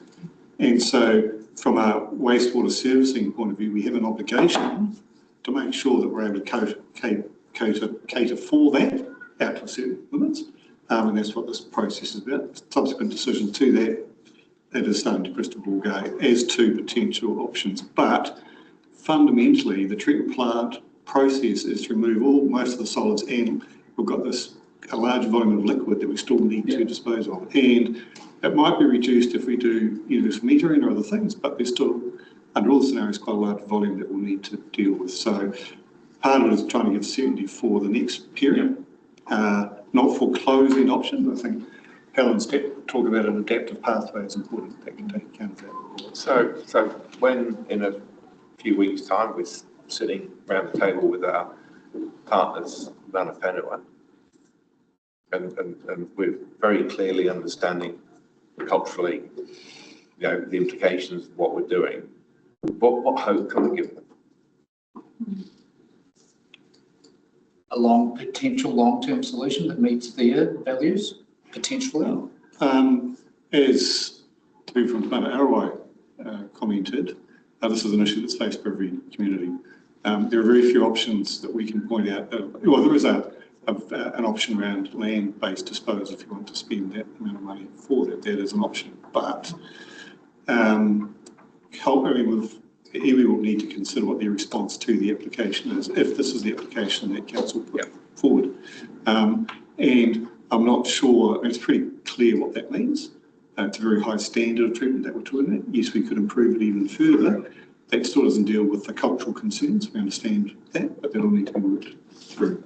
So, Carmen, when we were at the wastewater treatment plant, you referenced Dunedin, where the water is disposed and over rocks. Story from So that was my experience, my sins, in Dunedin when we were upgrading the Tuhina wastewater treatment plant and putting them along outfall. Same question, some time ago now. around land-based disposal. We did a lot of work. The only land-based disposal option which was viable was pumping it to the southern coast down by Brighton, down to the Tari Mouth forest at a significant cost. Iwi view, as I recall at the time, was we put a large rock in the outfall chamber that met some of their cultural concerns, not all of their concerns, but we came to accommodation on that basis. And Iwi may want to do something similar in terms of this. We recognise this is a difficult decision. The stark reality is, though, that we've got a lot of treated wastewater that we need to dispose of somehow. We've got commitments already baked in around the current growth, let alone future growth. And part of this is about trying to get certainty around that. That is still a difficult decision. I'm not saying it's not a difficult decision. We also tried to present the options fairly. There are no other options that we can identify. So we do have a section on the E, which does cover off the comments. So. Yeah, it says superficial. Thanks, not have any additional treatment beyond altered. So the rock and the pipe. Sorry, say that again. They do say the rock and the pipe is not going to be No. The superficial token contact with phenol. It does not have any additional treatment effect beyond that offered by the treatment plant itself is not sufficient. So that's, and we've flicked through to this. So as you know, we're involved in the option area and they've provided comments that we've provided to you in their full form. So these few slides are just a summary of what has been included in the iwi position statement. So really the key points here are treated discharge through natural process to land is preferred, and superficial or token land contact that does not have any additional treatment benefit is not sufficient. That's what they've indicated. The reference a more holistic investigation of Queenstown and trying to read the tea leaves. I can only translate that to if you did more pre-sediment flows or other things, and I respect that we're in a position of dealing with what's in front of us. But given that there's a question in here, and I'm really struggling to get it out, but Jack's point was previously referenced that they have 3 wastewater treatment plants that are small and land-based disposal fields. Yeah. And I'm just wondering if anyone, South or Helen, can talk to the nuance of how that differs, or that as a strategy. I know it's hypothetical. I'm not trying to lead us anywhere. I'm just curious as into the smaller systems, how they operate. So mostly it's not the treatment systems, it's the disposal fields, and they've got, I think it's 3 disposal fields. One plant. For one plant that's servicing a reasonably small population when you consider the full size of the Southern Corridor. And there was work done, and Helen will pretty much talk to this, looking at as part of that Southern Corridor structure plan around options, and there was insufficient land identified there to deal with the anticipated flows. Yeah, because so I don't know if this is just my own learning, but when we have a big treatment plant that has everybody's stuff in it, the amount of land that we need for that is huge, and it's not little fragments of land everywhere in terms of, which is part of the big hard problem to solve centralising your assets is that part. Yeah, statement. You said a wastewater treatment plant costs $50 million. Is there a spectrum for? That was the additional cost. Additional on top of a wastewater treatment plant in that corridor compared to utilising existing capacity in Australia. I'm just thinking. And purchasing it from Australia. Yeah. In the context of Apakwetha and other places, if 50 million is a ballpark figure, if it's a safe assumption, or no, so the actual treatment plant was about Treatment plant was about 60. Yes, and the whole conveyance was 100 on. Yeah. And then there's the conveyance. I had that number in my head previously when I think about Kingston and other things. Yes. Yeah. Cool. Good to clarify. Thank you. Do we sort of look through that? Yeah, just continuing on to this, just the second part of the. I think we take it as statement. read. It's read. I think everyone understands that. So current engagement that we've got with iwi, we've got fortnightly meetings that we hold with both Tammy and our car operational teams, and that just gives them an update as to the likes of the environmental assessments, everything else that we're undertaking, to keep them informed along the way. That engagement's been undertaken as part of the long list assessment as well. As you'll know, we have the mana to manahui that is locked in for the 11th of March, which allows both the Ranaka leaders and elected members to focus on building trust and understanding coming together. And I think in the first time this has occurred, and hopefully to discuss the shot over and disposal at that session. And then going forward, the project team are looking to pull together a conceptual framework around building on that long-term relationship. And as we referred back to with the adaptive pathways, is then at what points can that input and liaison and working together around other solutions that addresses their concerns around discharge to the Shire. So this is again a similar roadmap as to how we see that process occurring. So from today's workshop, we'll have that draft conceptual engagement framework pulled together. Council decision papers due on the 26th of February. So there will be a period of time in which between the decision and the paper being presented, the mana to manahui will take place, and that we'll look to update and finalise that engagement framework following the mana to manahui. And then going on from that, once the decision's made, establishing that regular cadence of meetings and engagement with both at the mana to mana level and the fortnightly meetings and engagement that we've already established with Tamanaka.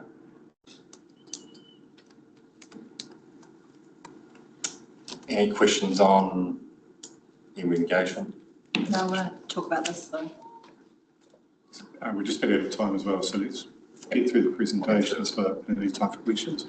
Pretty quickly, the consenting pathway. So this is one that we've undertaken a lot of work in recently. There's 4 key areas in which we need approvals for, and that's the earthworks to construct the disposal system itself, discharge of treated water effluent to land or water, construction of bore or soak holes for options C and D, and then the outflow diffuser consent for works in the riverbed. The consenting pathways that are available, there's 3 options under the RMA at present. One is the standard pathway, which is determination by the consent authority. 2 is direct for the Environment Court, which is the consenting pathway that was selected for the short-term consent. And 3 is a fast-track consenting process. What we've assessed here is that the only option that's likely to achieve a decision to complete and implement the solution by the enforcement order deadline is option 2 with a direct referral.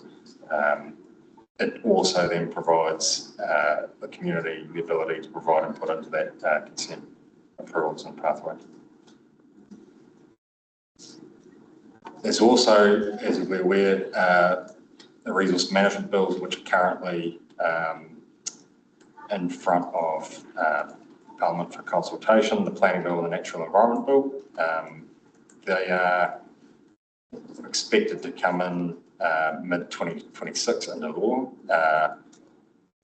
What we've assessed around the planning bill is that if the consent for the preferred option is lodged after the new bills come into law, they'll be considered both under the RMA and the new bills for a transition period. There is a risk that during that transition period, the direct referral process may not be available or may be available in quite a different form. This may affect or delay the timeframe to obtain a decision with the standard consenting process, and can still mean that we end up taking a period of time that's longer under the new regime. So because of the current unknowns and uncertainties with the new planning legislation, it's more certain if we have an application submitted under the current RMA process and not being a test case, that could delay the process with appeals, especially given we weren't or unlikely to have a direct referral under the new planning law. In terms of consultation, we're looking at consulting after we've made the decision on the option. Can I get and we're looking at direct referral to the Environment Court. And the community needs to have a say in this, and it needs to have an informed say.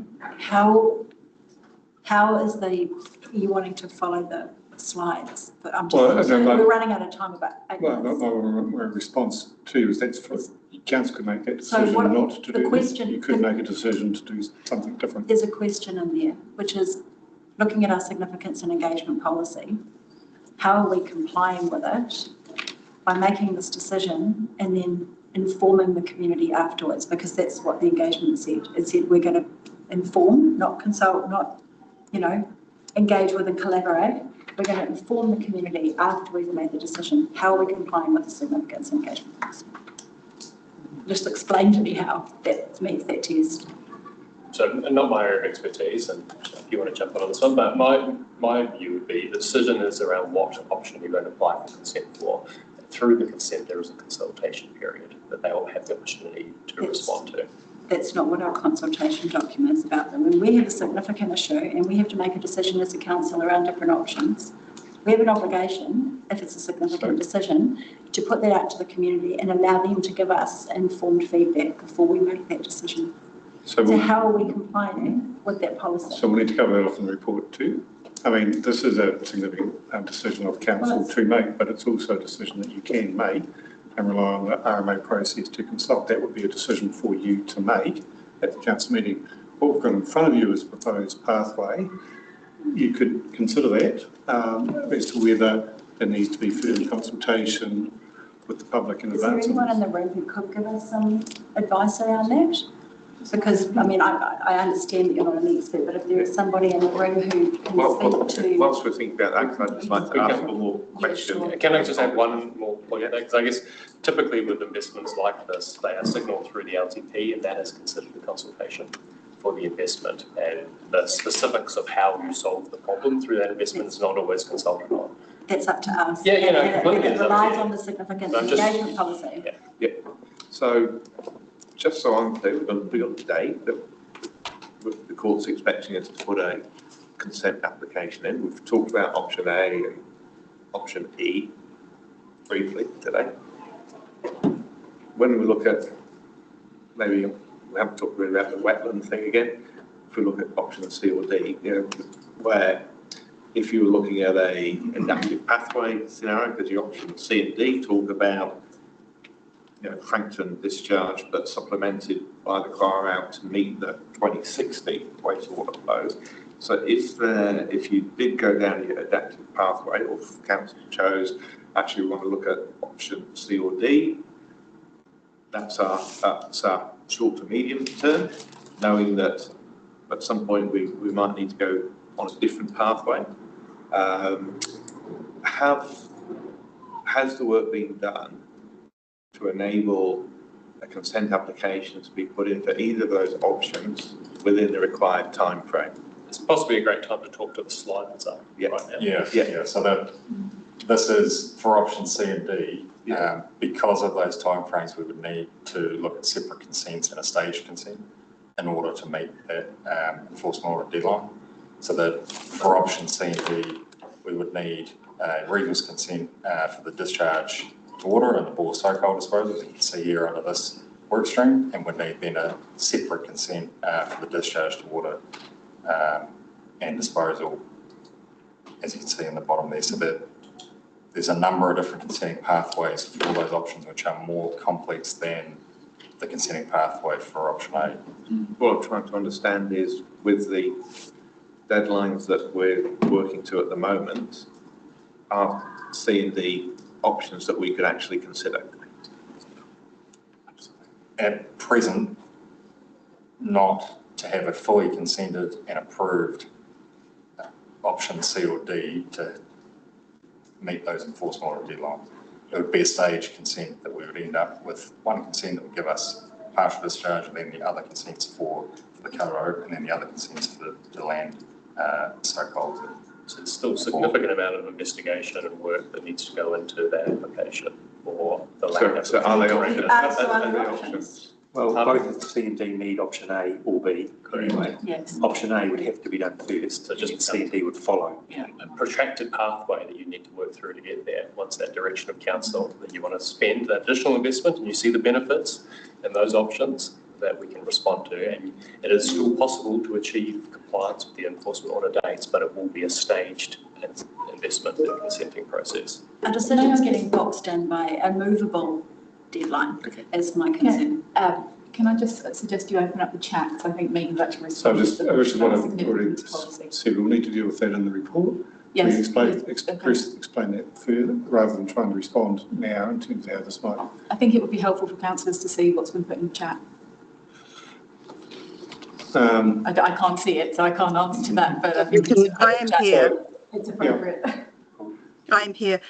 Look, I've just had a quick conversation with Brendan Peart, and I'd already put in the chat. Look, it's a really good train of thought, Nikki. I think, in some respects, Tony's answer is right. I mean, there is a pathway here that councillors can actually go down, but we will have a good look at the significance engagement policy and work with Tony to support a response to your question through the paper. And maybe that won't satisfy you. Perhaps we could actually circulate something to you in the coming few days, just to clarify that. I think getting to the table is a little bit late. Yeah. We do get boxed into a corner where if we want to say, oh, well, actually, we're not complying with that policy, oh, but there's a deadline here and we haven't looked to extend it. What I'm concerned about is this is a really big decision and we are being boxed into a corner by that enforcement order deadline to make a specific decision, and our options expand slightly around community engagement and potentially around, considering in a little bit more detail the options, even if it is discharge to water, but making sure we engage with the community well ahead of time on how much it would be prepared to spend to treat that water to a much higher standard. We're rushing it because we've got a deadline, and it's a movable deadline that iwi and the ORC aren't necessarily opposed to moving. So I just want to make sure we're making I'd say relaxed decision, a decision that gives us space to think and hear from the community, not be boxed in by this artificial date. Well, I think the reality is that when the paper comes back to the table, that is a decision that can be made then to take that extent, to apply for that extension if we need to. So yeah, but I think we can clarify this. Yeah, but it would be brought with It that. would be good to have some information about it early, and honestly, in relation to I don't understand why, it would help us if we didn't have in the cons category will not comply with deadline, because what we could do right now is say, look, we may comply with the deadline, but we may not. So let's give us the ability to extend it if we want to. Let's make that application to the court. Let's talk to the ORC, let's talk to iwi, let's make sure all the parties who are involved in that enforcement order are happy, and let's apply to the court for a variation. And I think that's exactly the conversation we'll have on the 19th when we bring the paper. And So we'll make sure just- we frame it appropriately. It's too late. So perhaps the workshop is to get some feedback, so we'll come back to you around the significance engagement policy, because you do need to know that. And I think we'll deal with that in advance of the report. Yeah. We can do that now, because that may be quite significant in terms of that decision. The proposal at the moment in front of you is that we bring your paper in March 19th for that decision. If we need to hold that, we need to get that from you as councillors around that delay. And how do we run that process? We know that got a question then, John. Well, just on that topic, is it relevant that, firstly, what's being proposed, other than option E, enhancements of the current way that we dispose of our treated effluent? Secondly, that there's a budget set aside for this in the long-term plan that's already been consulted on. And thirdly, that these options have been subject to a drop-in process that extended over a number of hours. So there has been the ability for people to come and make their comments. Okay, thank you. The one that would need, I think, specifically more consultation and engagement is the option E, because of and probably D as well, because of the extra cost. It's well above anything above the LTP budget. Yeah. John. Yeah, I think, I hear what Tony's saying, and Megan's advice. I think it's it's probably worth taking on board, and I absolutely hear where Nikki's coming from. I think despite some of this already being, as Gavin's quite correctly outlined, decisions have already been made to some extent, the provisions being made. We need to make sure that we at least take the community along with us. We can't be seen to be just making decision fait accompli in a time frame that is not necessarily fixed, that we can, doesn't happen often. We've got an opportunity potentially to say, well, let's shift that time frame. Let's bring the community along with this to help inform the decision, to help retain, maybe improve our social licence through the process by applying our policies properly as best we can in this context. And I think we can. We've got an opportunity here to do that and to demonstrate some leadership within it, and hopefully bring Manawhina a little bit further along on the journey at the same time. I'd quite like to see a hybrid option where you combine your sort of your option C with the adaptive pathway, so we could actually see where we are now, what would happen in this time frame, what would be involved to get to something for option C, and then what the pathway would look like for other alternatives in the future, whether that's decentralised or other options. So that's. I think they're combining two different things. We've got option C, which is a hybrid or a discharge, and the future pathways are going to come after that. And we know that even option C and D are still considered to be discharges to water that have sort of limited impact. So we can think around that. I'm not sure that there's really much information we can provide at the moment, but we'll work on it. I think treatment and redundancy, we need to sort of explore. Treatment and what do you mean by treatment and redundancy? Sorry, just well, the treatment options, which I don't know to what extent it's been in front of the community, but also if we're discharging to water, what redundancy do we have in the system if something goes wrong? So if we're going to discharge to water, if that does turn out to be the only option, there are all sorts of ways that you can mitigate it. Yes, it all costs, but these are the things we need to test with the community, I think. Because there may be ideas out there, there may be people who put forward solutions. We don't know what might come out of the woodwork. So we have had approaches from numerous people with bespoke options, all of which have failed the test in terms of the volume of discharge that we've got, our land availability. We've actually got a team that's actually looked at, the best we can at the moment. I think we urge caution about thinking that there's something that might come on. It is a stark reality, and we understand that in terms of the decision. We've got a significant volume which we need to deal with now.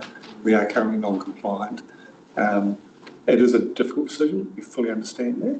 If we're going to build an additional redundancy, then that just comes at a much higher cost, and we can work that through. The point is that we need to have the discussion, and it should be in front of the community to, these are all part of the options. If we're going to have a genuine consultation process after we've decided on something, it should at least include a range of options within that.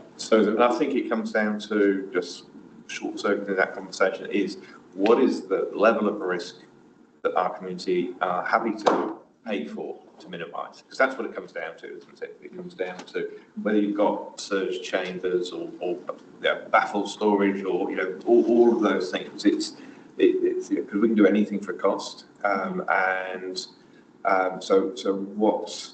we know that appetite will always be a lot lower after something's gone wrong than before it's gone wrong. So how do we explore that?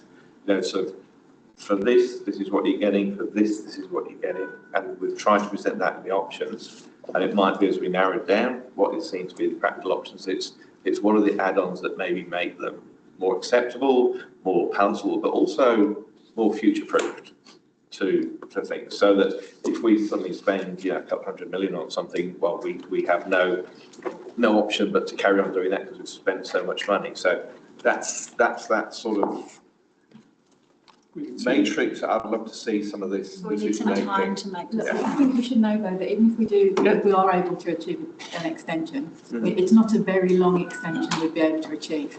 So we do have to just keep that reality in mind. It's a couple of months. How long will the extension be, max? Well, we don't know. We don't know. But it wouldn't, we couldn't bank on it being a long extension. Again, we have to know what we wanted it for. And at the same time, we've got a short-term consent application following on with emergency works. That we also focused on because that gives us, we're applying for a 5-year term, but we still haven't got that consent either. So we are simply at risk in terms of our current discharge.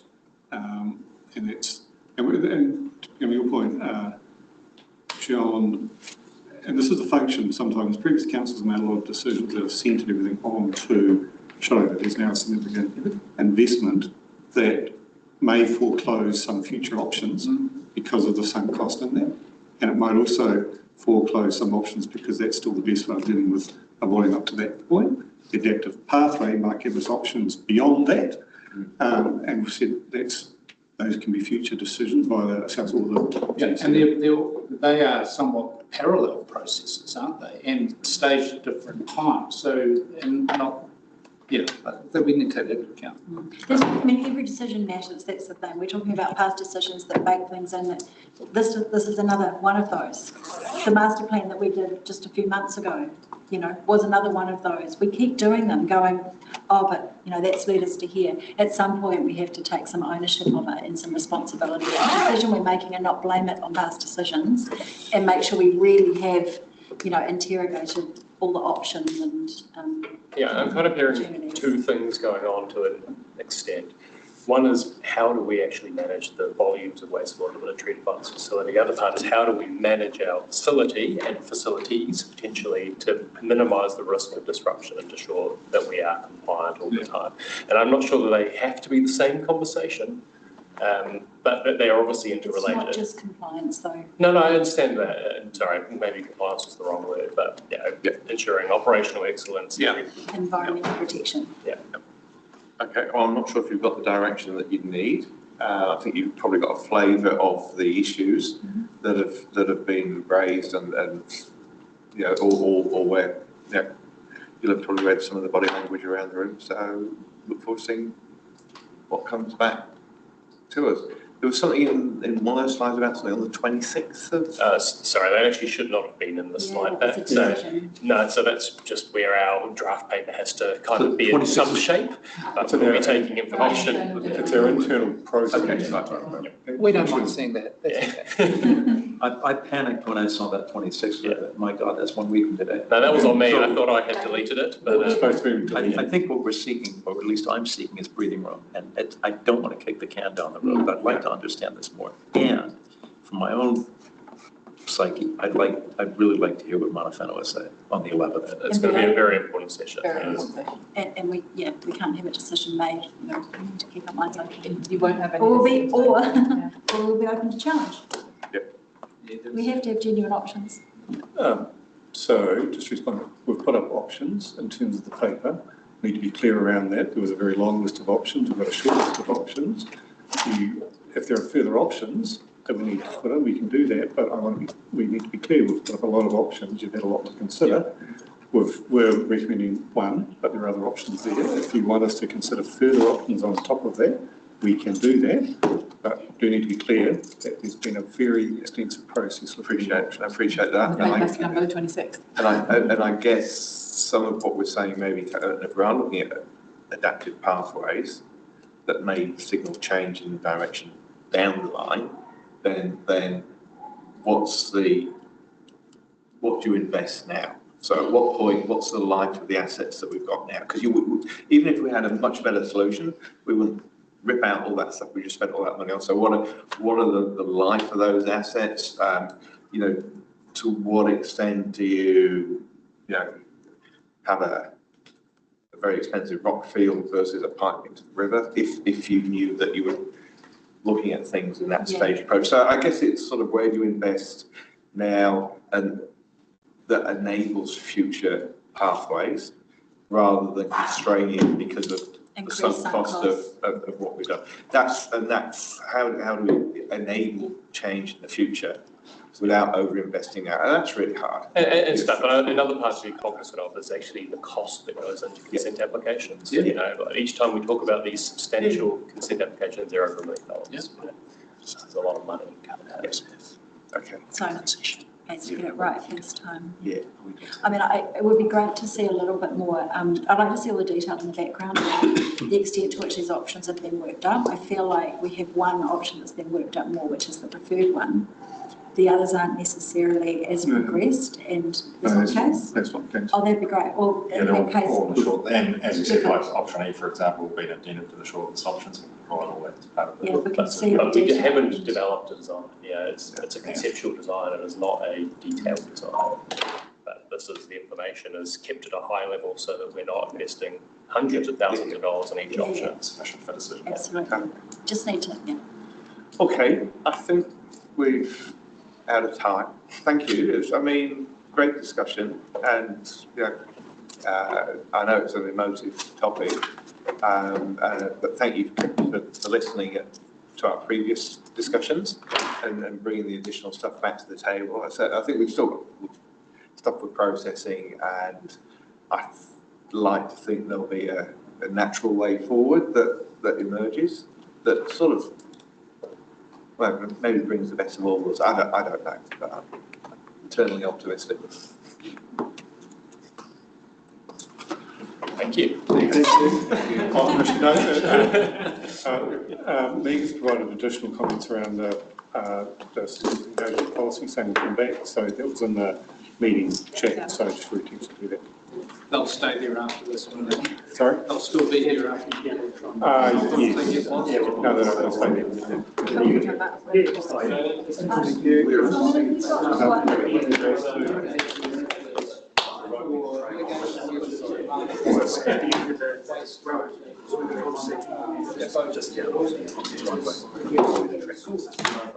If I write on the track, I'll find it. Because I did write my phone today, so maybe I should come along. Just know nothing about it.